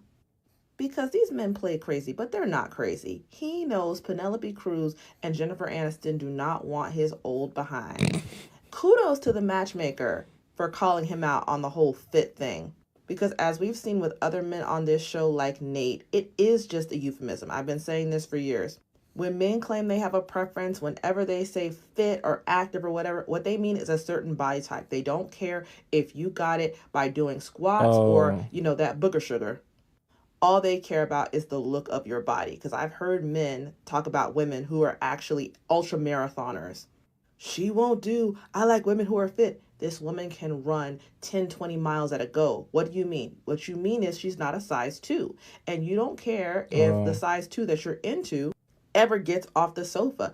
Want what you want. But first of all, you need to be realistic. What are you giving that's of equivalent value? Because Penelope Cruz and Jennifer Aniston tend to date within their tax bracket and looks bracket. Have you seen their men? It's so I don't know the context of the show. So is he's not rich, he's not in that level that he should even be talking like that? Is that why this is like, really poo-pooed on? A supermodel who's going to support you is not going to happen in this lifetime. But one thing that this does show us is that men have all the audacity, and you should too, because when he does later this episode meet a much prettier woman than he deserves, and he's like, oh yeah, no, she's gorgeous, she looks good. He ends up deciding not to date her because she lives in a very crowded part of Atlanta, and he doesn't want to have to deal with traffic. Oh, she lives in Metro Atlanta, I can't possibly. His daughter, the matchmaker, everybody's getting on him. You're going to give up on love. You're going to give up on potential because of a little traffic. Men always have that attitude. Another one's coming. I don't have to sacrifice. There'll be something greater or better. Women, you have that attitude too. Have that attitude. I didn't realize because I didn't have the context. I thought maybe he was like, you know, the sugar daddy type of vibe. So when he was talking about what he wanted, he was like someone who's gonna be, you know, sponsoring his girlfriend type of thing. But if he's just no diss, but if he's just a regular guy, right? That does change a little bit. Okay. Now when he talks about preference and body type, I can agree. First of all, we are not going to pretend here on the show like men don't care about looks. So that would just be a silly lie for me to tell you. Men obviously care about looks. But what I will say is that is something to take notice of, right? When he talks about the things that he cares about with looks, there are some men that can be more nuanced with the things that they care about looks. And then in the process of that, they can also find beauty in different body types and things like that. And then there are some men that are looking for a very specific type of thing. You understand what I'm saying? Which to each his own, but when you start to notice that, that should be a sign to you that I don't know whether you're really here for the right reason. And I don't even know if you really like me for me. That could also be another thing as well, right? Maybe we should watch that show. I feel like I'm about to embarrass myself with this trend, but are none of the other girlies paying 100% of their partner's expenses? Am I the only fool out here on the internet? Let me know. So when we moved in together, the rent agreement... What did she just say? Let's restart that. I feel like I'm about to embarrass myself with this trend, but are none of the other girlies paying 100% of their partner's expenses? Am I the only fool out here on the internet? Let me know.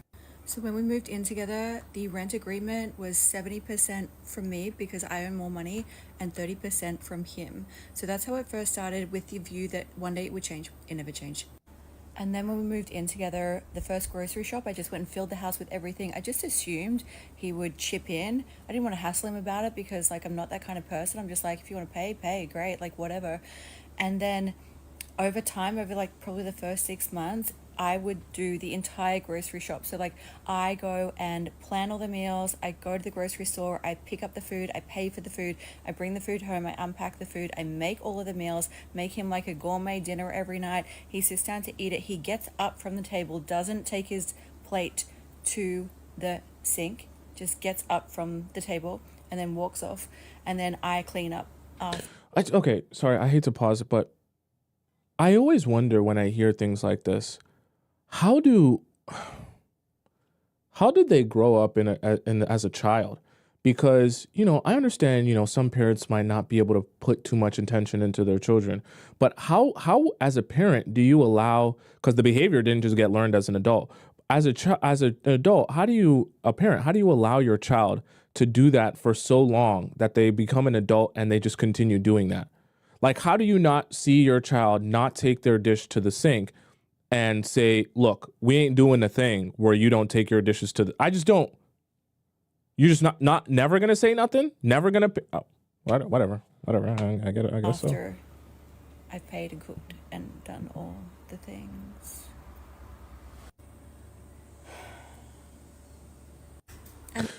Sorry, because the thing about it is you're not gonna teach a guy who does that to not do that anymore. Like, that's him. So don't think that if you see that on the first, second, or third date, whatever, right, first couple times, that you're gonna stop seeing that. And then all the bills were in my name, so like electricity, Wi-Fi, water, everything is in my name. And so I just started paying all them and not expecting him to chip in. I would just send him the email going, hey, electricity is due. I would just flick the bill onto him, just assuming he would just reimburse me like, I don't know, 50% of the electricity, but he did not. And then eventually we would get into arguments about all these things. So like after I fed this man for 6 months and he didn't literally contribute anything, not even like a roll of toilet paper to the house, I was like getting, you know, mad and being like, you have to contribute, at least pay me half of the groceries. And he went to the cupboard and to the fridge and like pointed out all the things. He's like, I'm not going to use the flour. Why should I have to pay for 50% of the groceries?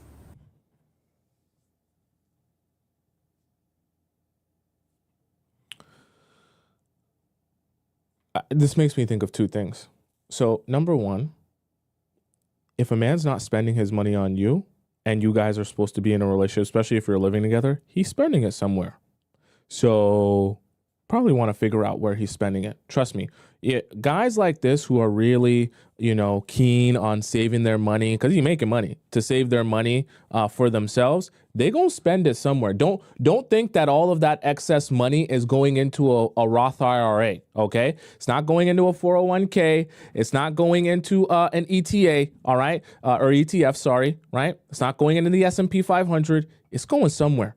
And it's just not to you. So I say that to say that's another one of the things God forbid you ever have to deal with that you're spending all your money and that man saving his money, because someone's getting that money. Okay, someone is getting that money. And then with the bills, he's like, you can't email me the bills. I don't check my emails every day. And so then I would text him the bills. And he's like, I'm busy at work. I won't tell you what he does for a living, but he's not busy. And then he was like, you can't just text me the bill. You need to print the bill out and stick it on the fridge. I don't have a printer at home. So then I was driving to a shop to print the fucking bill out, stuck it to the fridge, and then we would argue about that bill for dead set 2 weeks. Like he wouldn't pay it, so then I would end up putting it under his keys. I would put it in his like mailbox, a lunchbox and stuff like that, and that also would happen. Sorry, one thing you have to ask yourself is, does this guy even like me? Because this whole idea of like, why is the guy that you're living with, supposed to be in a relationship with, why is he so against doing anything for you? This idea, she mentioned earlier, he looked in the fridge. He said, I would never buy this flour. Why would I pay for 50% of the groceries or this and that? Because I would never spend my money on this flour. Are we not in a relationship? Do we not want and like different things? There are some things that you will buy that I would never use or eat or like. There are some things that I'll buy that you'll never use or eat or like.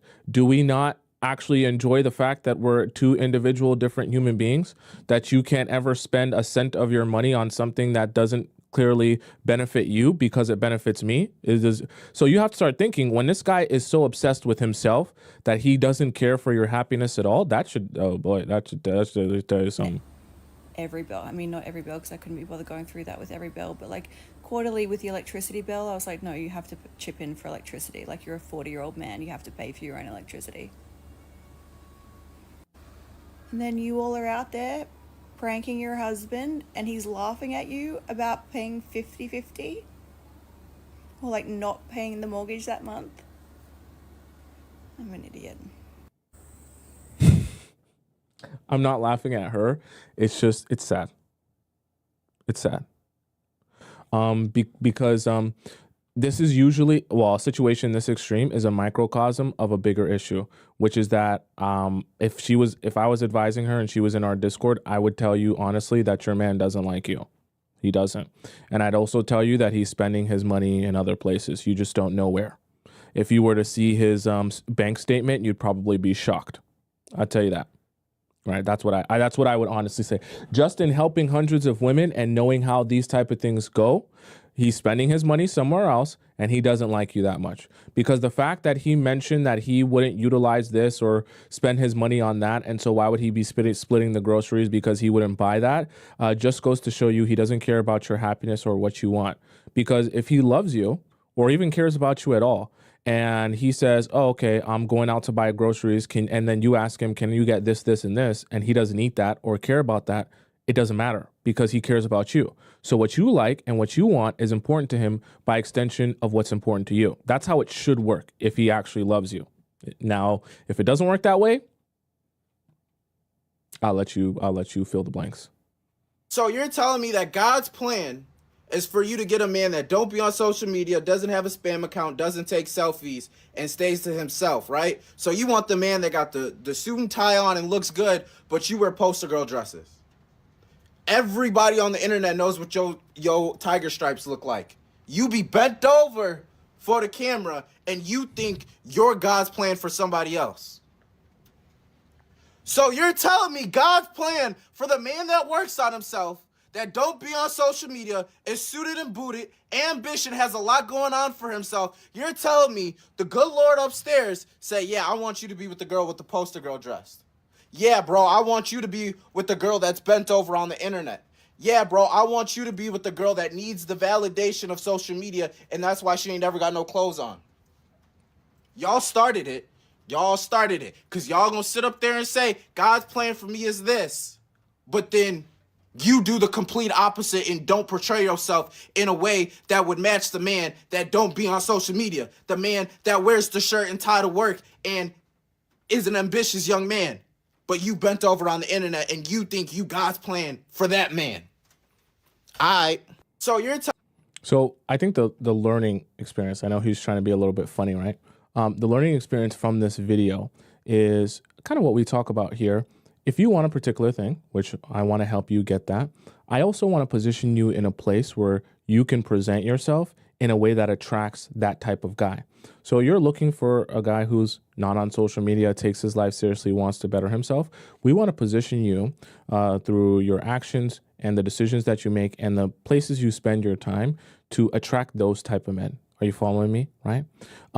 So for example, if you want a guy who's really intentional and likes to take his time and take things slow in relationships, you probably don't want to be looking for a majority of your partners on dating apps, because most of those guys are not very intentional, ironically, and they're not looking to take their time with anything, because that's exactly why they get on the dating app, to message you, meet you that night, sleep with you, and then go on to the next girl. Are you following me? So part of understanding how to get what you want is understanding how to present yourself in a light that will attract what you want, right? And also spend your time in the places that have all the men or the people that have what you want, okay? Not, wanting a particular thing, but then spending all your time and energy in a place that all the men you don't want would be spending their own time and energy. Are you following me? Does that make sense? If she doesn't go at least a little bit psycho on you from time to time, does she really love you, bro? If she doesn't go at least. This is literally exactly what I always talk to you guys about. Guys don't perceive going crazy as you're mad. They perceive it as, this is amazing and I love this because I know how awesome I am. And I know she really loves me. He just said it here. At least a little bit psycho on you from time to time. Does she really love you, bro? If she doesn't go... Guys, when they talk to each other, if that guy is telling his guy friend about this story of how you went crazy, they're all going to be clued in and they're going to be like, damn, bro, she really loves you. Damn, bro, you must have D'd her down.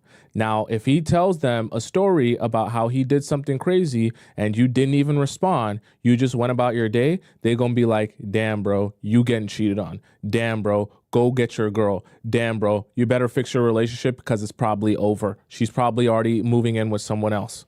Okay? Guys don't perceive that going crazy stuff as attractive. They don't perceive it as you're even mad. They don't even think they have anything to change. In fact, it encourages them to keep doing the same thing. You want to show men that you mean business, you completely ignore them, pretend like they don't exist to you when they upset you. That makes them feel like something needs to change. Okay.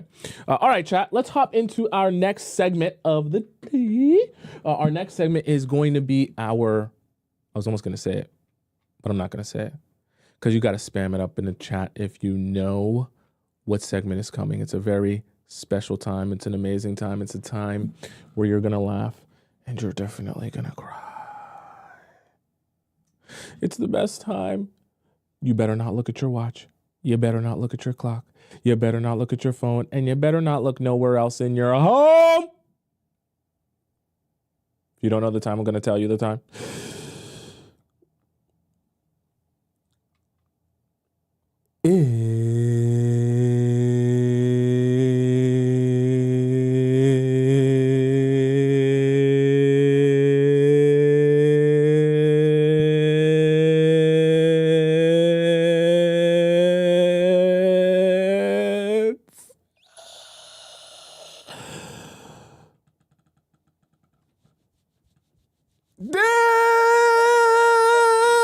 Discord time. Yeah. Okay. All right, enough silliness, chat. Let's hop into our Discord section of the day here. Now, for those of you who don't know what Discord time is essentially where all the amazing members of our Players Club Discord community get an opportunity to ask me a question about their relationship or their situationship, and I answer it live on the show. Now, there are a couple different ways for you to send in your question here, and I'm going to explain them real quick to you. Let me just try and open this up. For some reason, this is not opening up on me. Okay, that's very strange. Let me try and do it this way. Open file location. Okay. Discord is not opening up for me for some reason. All right, we'll do it on through the internet. Okay, so let me open it up on the internet here. Okay, we'll open up Discord via internet. Discord time. Okay, perfect. All right. Just a moment, chat. Make this a little bit smaller. Okay, so I'm gonna explain to you all what Discord time is and how you can send in your different questions into our Discord time segment. Okay, Discord window.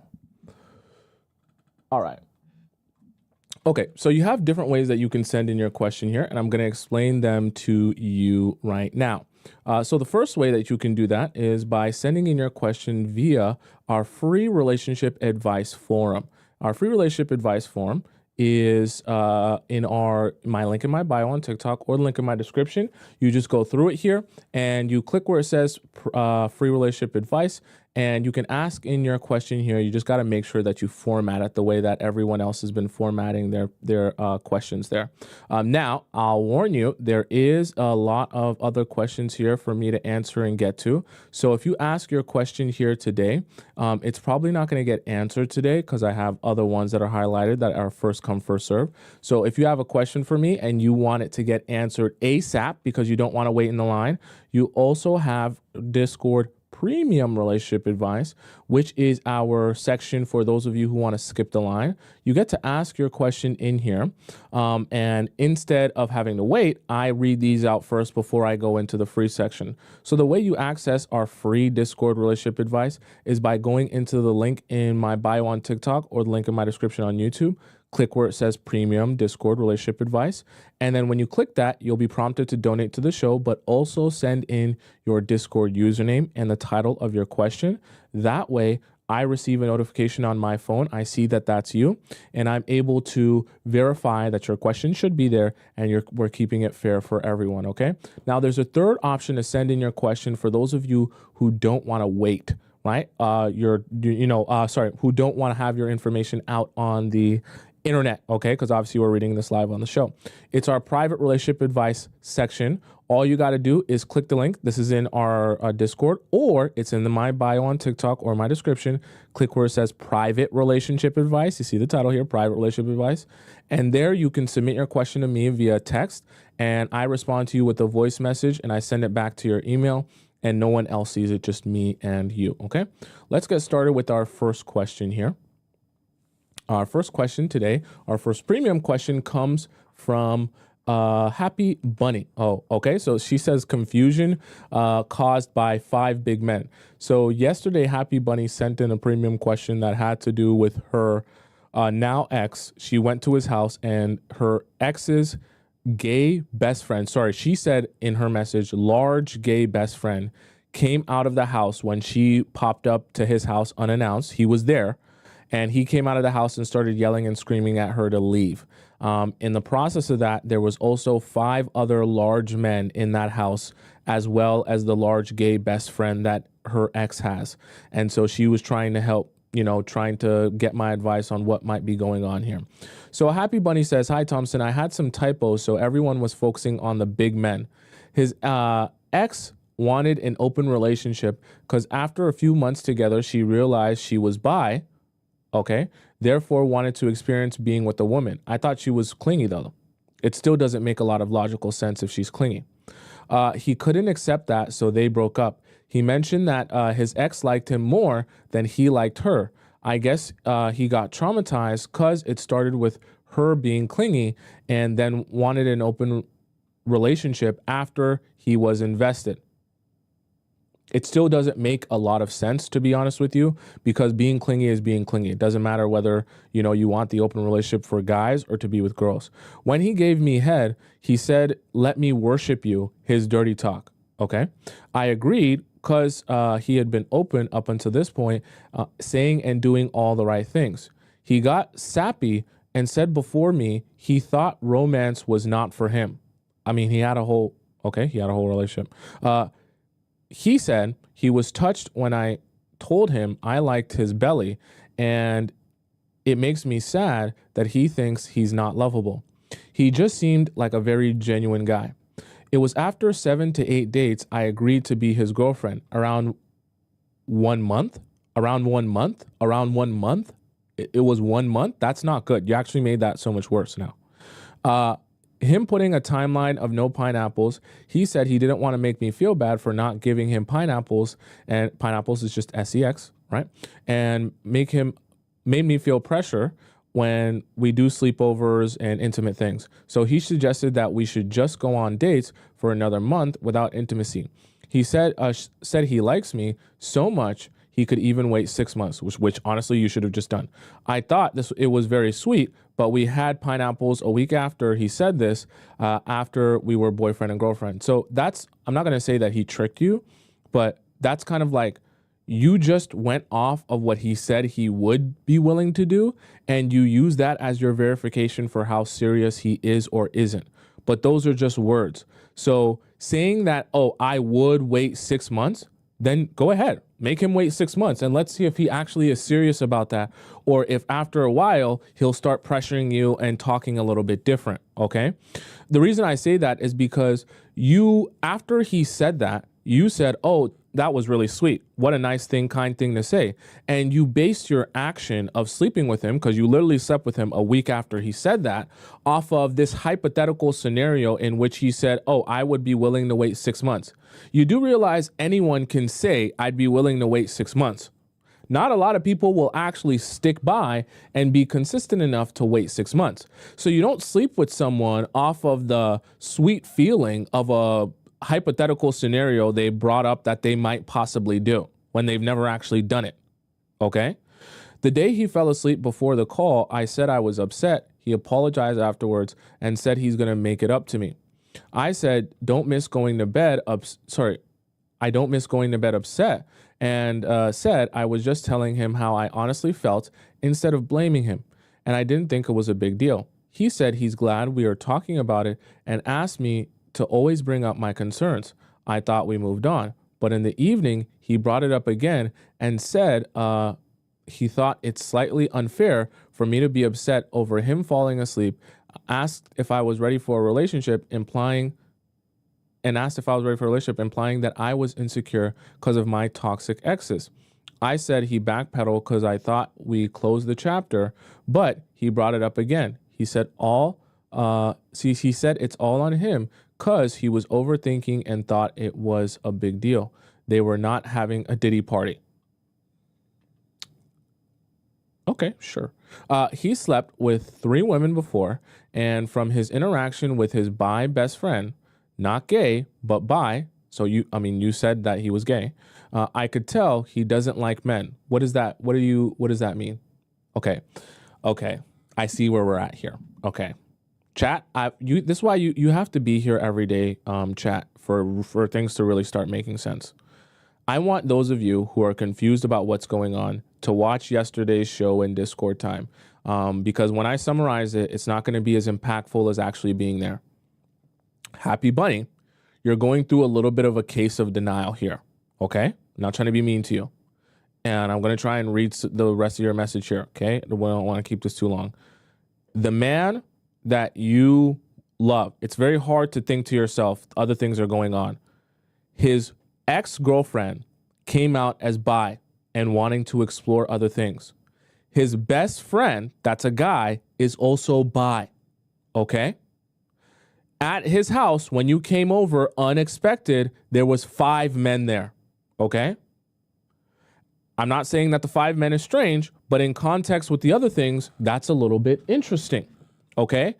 So 2 of the most important or closest people in his life are bisexual. We'll just say it straight up, right? If 2 of the most close people, important people, people that he spends the most time talking to and hanging out with are bi, you think he's the only one not bi? You think magically as the only straight guy of those 3 people, he magically just gravitated towards 2 bi people? I'll let you answer that question for yourself. He got annoyed when his bi friend got too close. Based on what you observed? Maybe he was annoyed because he got too close while you were there. Don't you think that's strange that a bi best friend would be getting too close to his straight friend who he knows is straight? Don't you think that that's abnormal behavior if they've already established that he's straight? He's very attracted to women. That can be true. He said he felt high just from texting me or kissing me. That can also be true. It was his friend's house and he rented a room. What? He rented a room okay. It was 3 men living there. One guy's girlfriend was there too because she slept over after the party. So it was a party. It was a party. Interesting. They were joking in the chat that it was a Diddy party, but it was really a party. Okay. I think one of his roommates texted his bi best friend when I went over, and the best friend came to the house with his cousin. That's okay. You're thinking that you're saying things that are making it better. This actually makes the situation a lot worse, because why is his bi best friend leaving his own house, coming all the way to where he is to tell you to leave? That doesn't just show that he cares. That shows you he's willing to drop whatever he's got going on in his life to make sure that you're not in it.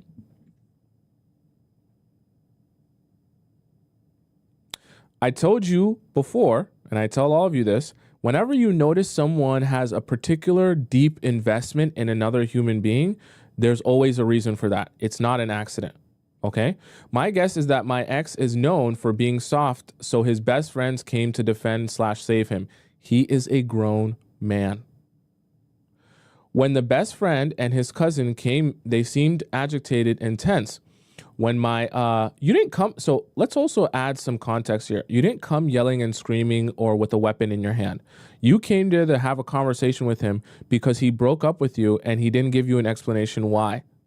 Why does he need backup for, you're a woman who's coming to have a conversation with him about a breakup at his own place or at a place where at least he's comfortable? He don't need backup for that. When my ex said he's heading inside, I grabbed his hand and asked him to stay for a couple more minutes as I might have something else to add.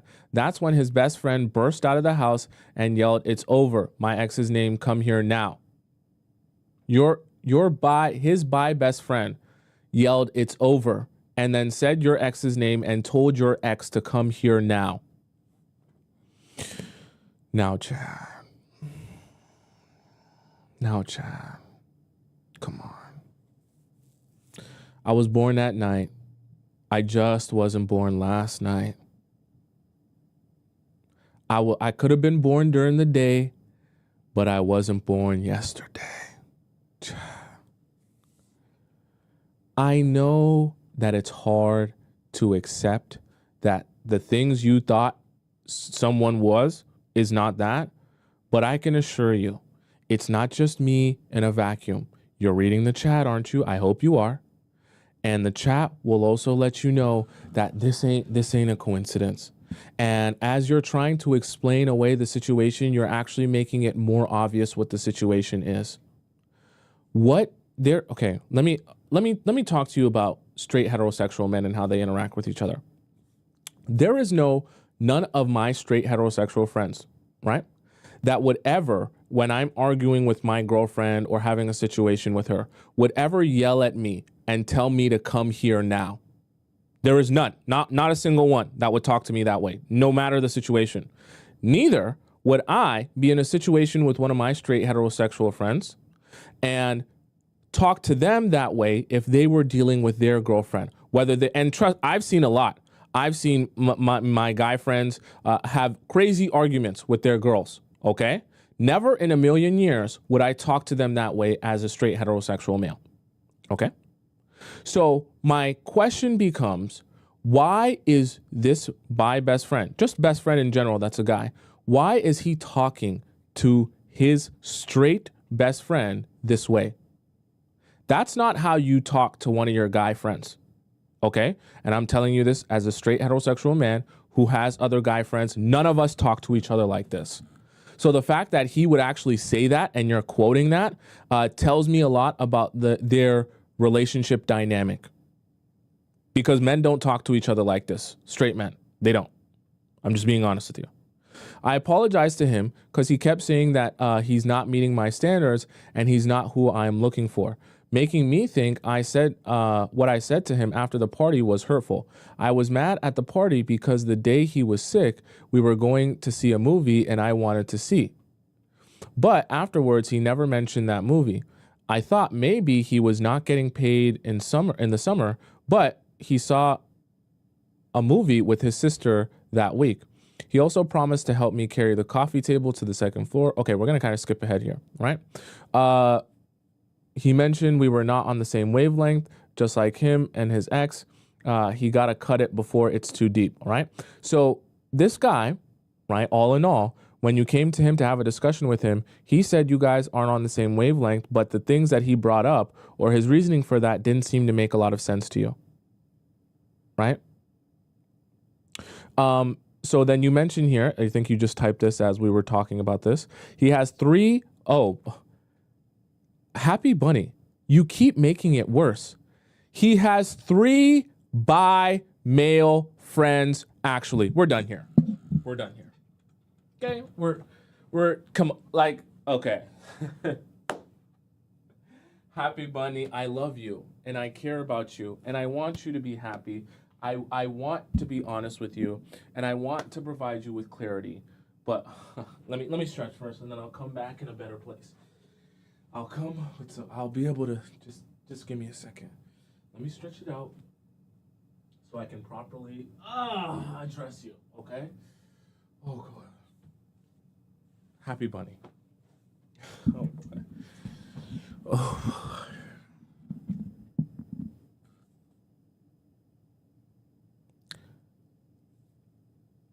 His girlfriend is bi. His ex-girlfriend, sorry. His first best friend is bi. And then he has 2 other, I would assume you're talking about the first one, right? 2 other bi male friends, okay? 4 or maybe 5 if we're not counting the bi best friend, right? So 4 people in his life that are closest to him are bi. And you think that he's the only straight man of those 4, of those 5 people total. Get a grip. Like, be so for real. The first time I met his best friend, he said he wants to sabotage our relationship because he hates others being in a relationship when he's not, jokingly. Are you trying to make this worse? You're trying to make this worse. My point is, do you think his best friend might like him, but just don't think my ex likes him back romantically? Okay.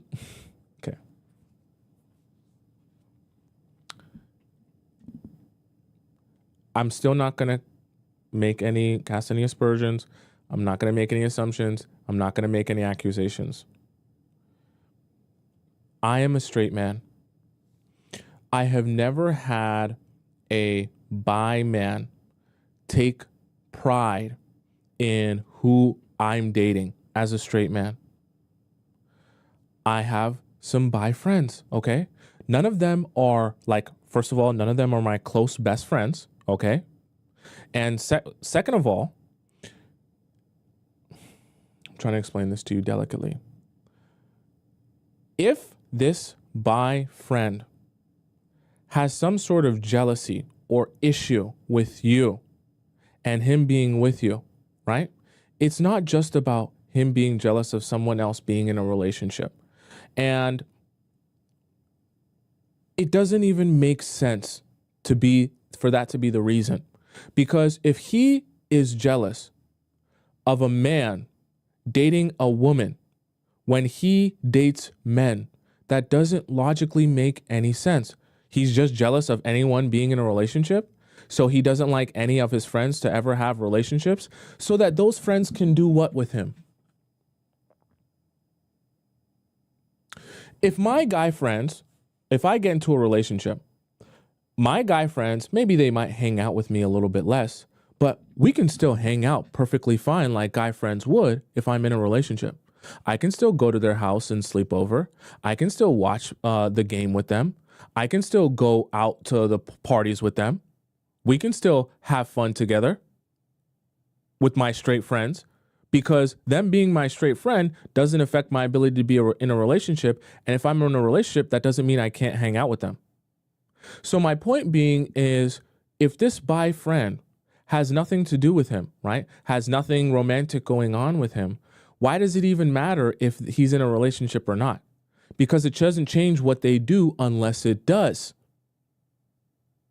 Because what does change is if they're fooling around together and he's, now has a girlfriend and it makes it inappropriate for them to fool around together. Now, all of a sudden, it affects their relationship. I'm not making any accusations, but I'm just saying something to think about. And a lot of these things have been pointing in the same direction, and you seem like the only one that doesn't seem to want to see it. Okay? It's very strange to me how you're not able to see it. I hope it makes it a little bit more clear to you, because your message only reinforced what my theory is, and it did so for the chat as well. So I hope that brings you a little bit more clarity on your situation there. Okay, let's go on to our next question. Our next question comes from Baby Blue. Baby Blue says, "I'm pissed. Hi Tommy, I slept with a colleague from the same hospital I work in." So this is okay. This is how we're okay. First sentence. Okay. I'd be pissed too. This is already bad. This was back in June this year. He works in a different hospital wing on a different floor, so we never see each other at the workplace, which is good. It's not that good because you're pissed off now. After we had pineapples back in June, he asked me out on dates and trips. Never agreed to a trip with him though. Haven't spent the night over at his place either. You already slept with him though, so what does it matter? We had some very passionate dates and deep conversations. The vibe was amazing, but he is very keen on the idea of never chasing after girls. I wonder what this is foreshadowing. When I saw the communication was becoming more sporadic and no effort was made by him to turn this into a relationship, I withdrew, and we ended up not speaking for a whole month. He messaged me in October and we ended up going out again. So he just popped back up whenever he felt like it. Okay. We went out 3 or 4 times and it was great. But then he canceled a date we had planned, asking to reschedule for Saturday last month. It's Friday, so I'm thinking Friday last month. I left him on scene and he didn't call me at all. That Sunday, I just texted him, "So you never called, eh?" This is the last time I heard from him. It's been 13 days of no communication whatsoever. He didn't reply to my message, "So you never called, eh?" And I haven't reached out after that. Clearly you're Canadian, obviously, because you had the A. All right. I am pissed because it feels like he's ghosting me. What do you think? The crazy part is, during these 13 days, he's been coming in front of the hospital where me and my colleagues' smoke area is. When I'm on smoke break, he comes to me in our group and says hi and joins us in awkward silence. This is a change from the pattern. Usually he always smokes with his own workmates and I with mine. We never mix.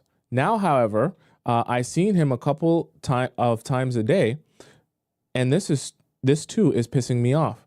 We can't talk about personal stuff in front of the others. So it's just like he joins. I'm sorry, this is kind of funny the way you're framing it. He joins and smokes with me and my people on purpose, which makes me uncomfortable. Why? Why is this game he's playing? What is this game that he's playing? Why ghost me and never reply to my last message and then just appear during the shift when I'm having a cigarette with my people? I'm cold and distant towards him during these smoke breaks, almost no eye contact on my end. Will he reach out to try to reconnect again? Why did he ghost me after a couple of amazing dates? Why not have a mature and honest conversation on how we'll navigate the dynamic from now on when we come across each other? Does he miss me? Okay, I'm gonna let you in on a secret because there's an archetype to this type of guy, right? This type of guy, you didn't tell me what position he works in the hospital, whether he's a nurse or a doctor, okay? I'm just saying it kind of would affect my answer just a little bit. But all in all, this type of guy, when he says he doesn't chase girls, right? What that translates to me when I hear that as a guy based on his response, right? Someone said he's a doctor. Did she say that he's a doctor? Okay. What this translates to me, though, when I hear that, is that he really hates the idea of any woman having a level of control over him. Meaning, if he ever is put in a position where he feels like he's reaching out or extending himself and a girl's not reciprocating or something like that, he's immediately going to withdraw himself and give himself the maximum amount of power so he never has to feel like he's giving to someone who doesn't want him ever again. That's what that translates to me when he says that, okay? So basically what ended up happening is the moment you showed him that, you know, he actually has to suffer some sort of consequence for not showing up for you how you want him to, and you withdrew a little bit, he was like, oh, absolutely not. I will never invest myself in a woman who doesn't like me more than I like her. And if she's not worshiping me, if she's not super wanting to spend time with me, if she's not all over me, and she ever has the audacity to not message me or ignore me, I will never message her again. And I will put her in hell to try to make her understand she has no power. So I know it sounds really evil, but that's what he's doing right now. He's not responding to you to make you understand you have no power, and you did him a favor by messaging him again and saying, so you're not going to call me, that was never going to work. Okay, right? So that was another power play. He's like, yes, I got you to send me the last message. Okay, so now you want me. Now, each and every day, he's reminding you just how much power he has over you by coming purposely to smoke in your group of people and not having conversation with you, knowing that you got left hanging high and dry, right? He knows and you know. But it's a power play every time he does it, because he's actually hoping that it will make you so confused and make you so annoyed and upset that you'll just, blow up on him and tell him, why did you do this? Why did you do that? Why didn't you call me? Why didn't you message me? Why did you take me out? He's hoping that it pushes you to the edge, that either afterwards you'll reach out to him over text again and start calling him like a maniac, or you'll confront him in person. Either one of those situations gives him so much power, he's going to start wanking himself. He's wanking himself to the day that you'll blow up on him, right? He's doing it on purpose. He wants to irk you, right? And he wants to break you. He wants to, as weird as it sounds, humiliate you into you being in a position of desperation where you're telling him how painful it is that he doesn't want to speak to you anymore. He wants to humiliate you, okay? And I'm just communicating what I see in this, especially when he mentions that he never chases girls. Because for him to say that to you specifically and then him to respond like this, not only does he not message you, but he makes sure to put himself in front of you. He wants to humiliate you for not messaging him back, right? And what you did was justified because if he didn't show up for you how you expected him to show up for you, right? And that's, that was kind of your punishment by withdrawing so that he can actually learn from that behavior. And his response is, oh, I'm never gonna do what she wants me to do. I'm never gonna chase her and things like that. Then you're dodging a bullet, because this is not the type of guy who's even willing to give anything, right? Or willing to take any sort of accountability. You understand what I'm saying? Because you mentioned here you went out 3 or 4 times and it was great, but he canceled a date we had planned, right? Asking to reschedule for Saturday, right? And you left him on scene. Okay. So I will say though, you could have responded to him if he mentioned rescheduling. That's the other thing. But here's the problem. Once you mention rescheduling or, actually planning the date, he was already in a place where his ego was hit. And once his ego was hit, he wanted to punish you for that. So we can't cry over spilt milk. Maybe you could have gone about responding to the rescheduling a little bit different. But once we're in the situation that we're in now, where he's, wanting to make you pay for this, there's nothing you can do. Any sort of apologizing or trying to explain yourself, over explaining to try to recover the situation, it's already done now. It's already done now. So, and once he's in a mindset where he's trying to punish you, anything from here is just going to be further punishment. So even if he does, even if you do have a conversation with you, he's going to be thinking about how to punish you continuously for this. Okay. So don't even bother yourself. Yes, it was great dates. Yes, you had a good time with him and things like that. But when he's in a state like this, where he's trying to like humiliate you and punish you, you can't acknowledge him. You can never acknowledge how it's putting you in pain, no matter what, because that's another example to him of how he has power over you. And that's what he's trying to do. He's trying to demonstrate his power over you and how he doesn't need you. And he can, come into your life, be around, take you on dates. And, now that he doesn't like how you acted, he will never do that again. Right? He's trying to withdraw from you so that you'll break and you'll be exactly what he wants you to be, which is desperate for him because he never chases. Okay, let's go on to our next, but also I should add, you don't respond to that at all. Just continue letting him smoke around you and don't say nothing. All right, our next question here comes from S. S says, protocol for meeting through friends. Hey, Tomisin, I went to a gathering at a friend's place recently and there was a cute guy there. He's newish to the city. We had some similar hobbies and he is now showing some interest in me. Okay. I tend to not really go for people I met through friends because it can be messy. So I'm not even sure in general. The reason I'm sending this question is there were a couple of people, including him, that are film buffs like me. Me too. Okay. And I was thinking of inviting a couple of people out to watch a movie next week. Which one though? Should be a good one, hopefully. But I'm not sure if that's a good idea. Thoughts? Okay, so this is a group of people and you're trying to invite all of them, but you specifically kind of want to get to know him. And you want to kind of do this discreetly because you want to get to know him, but you don't want to seem like you're asking him out. I won't say that this is a bad idea because obviously you're asking the group of people out, but I would refrain, if you want to be sneaky about this, I would refrain from inviting him specifically, okay? Like personally, I would say, reach out to the friends and tell the friends, oh, you can invite so-and-so as well. What could also happen though, is he doesn't show up, but then you have to kind of just accept that if he doesn't show up. But I get what you're trying to do here. I'm not going to say you can't invite a group of people out and hang out with a group of people, but just avoid doing it to him directly. Right?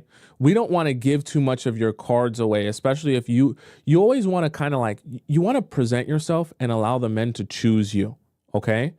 Even when you identify a guy you think is cute and you identify that you want him, you want the guys to always feel like they stumbled across you. And because when they stumbled across you, they realized how cute and desirable you are. And so they came to you. So the reason I say that is because in the process of you doing this invitation, this group invitation, you really want to make it seem like by accident, you ended up part of this group. And by accident, we ended up sitting beside each other. And by accident, we ended up having a conversation in which you realized you wanted to talk to me and you wanted to have a conversation with me and take me out on a date. It's not because I curated this situation. It was really by coincidence. Okay. I know that sounds like manipulation, but honestly, that's how you have to present it if you actually want the guy to treat you how you want to be treated. Because if you go out and just say, oh, I think you're cute, do you want to go out on a date? Or I think you're cute, so come to the movies.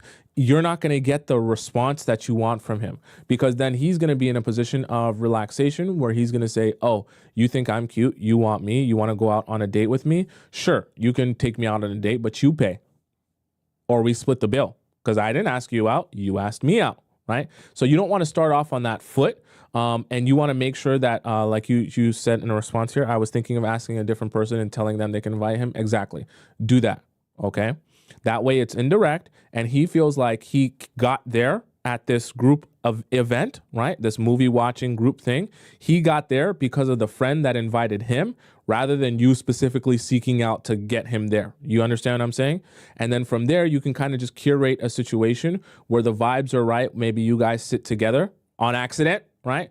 And you guys are able to have conversation about the movie in a group setting and things like that. And then we'll see what he does with that. But you only want to put yourself out so far and see what he does with it. And if you are realizing that he doesn't do anything with that, once you put yourself in a situation to have conversation with him, you're not seeing a lot of reciprocated energy or any pursuit there on his part, then pull yourself back. Because doing more at that point is not going to make it any easier for him to start to pursue you. That just means he's not that interested, which is fine. It's okay.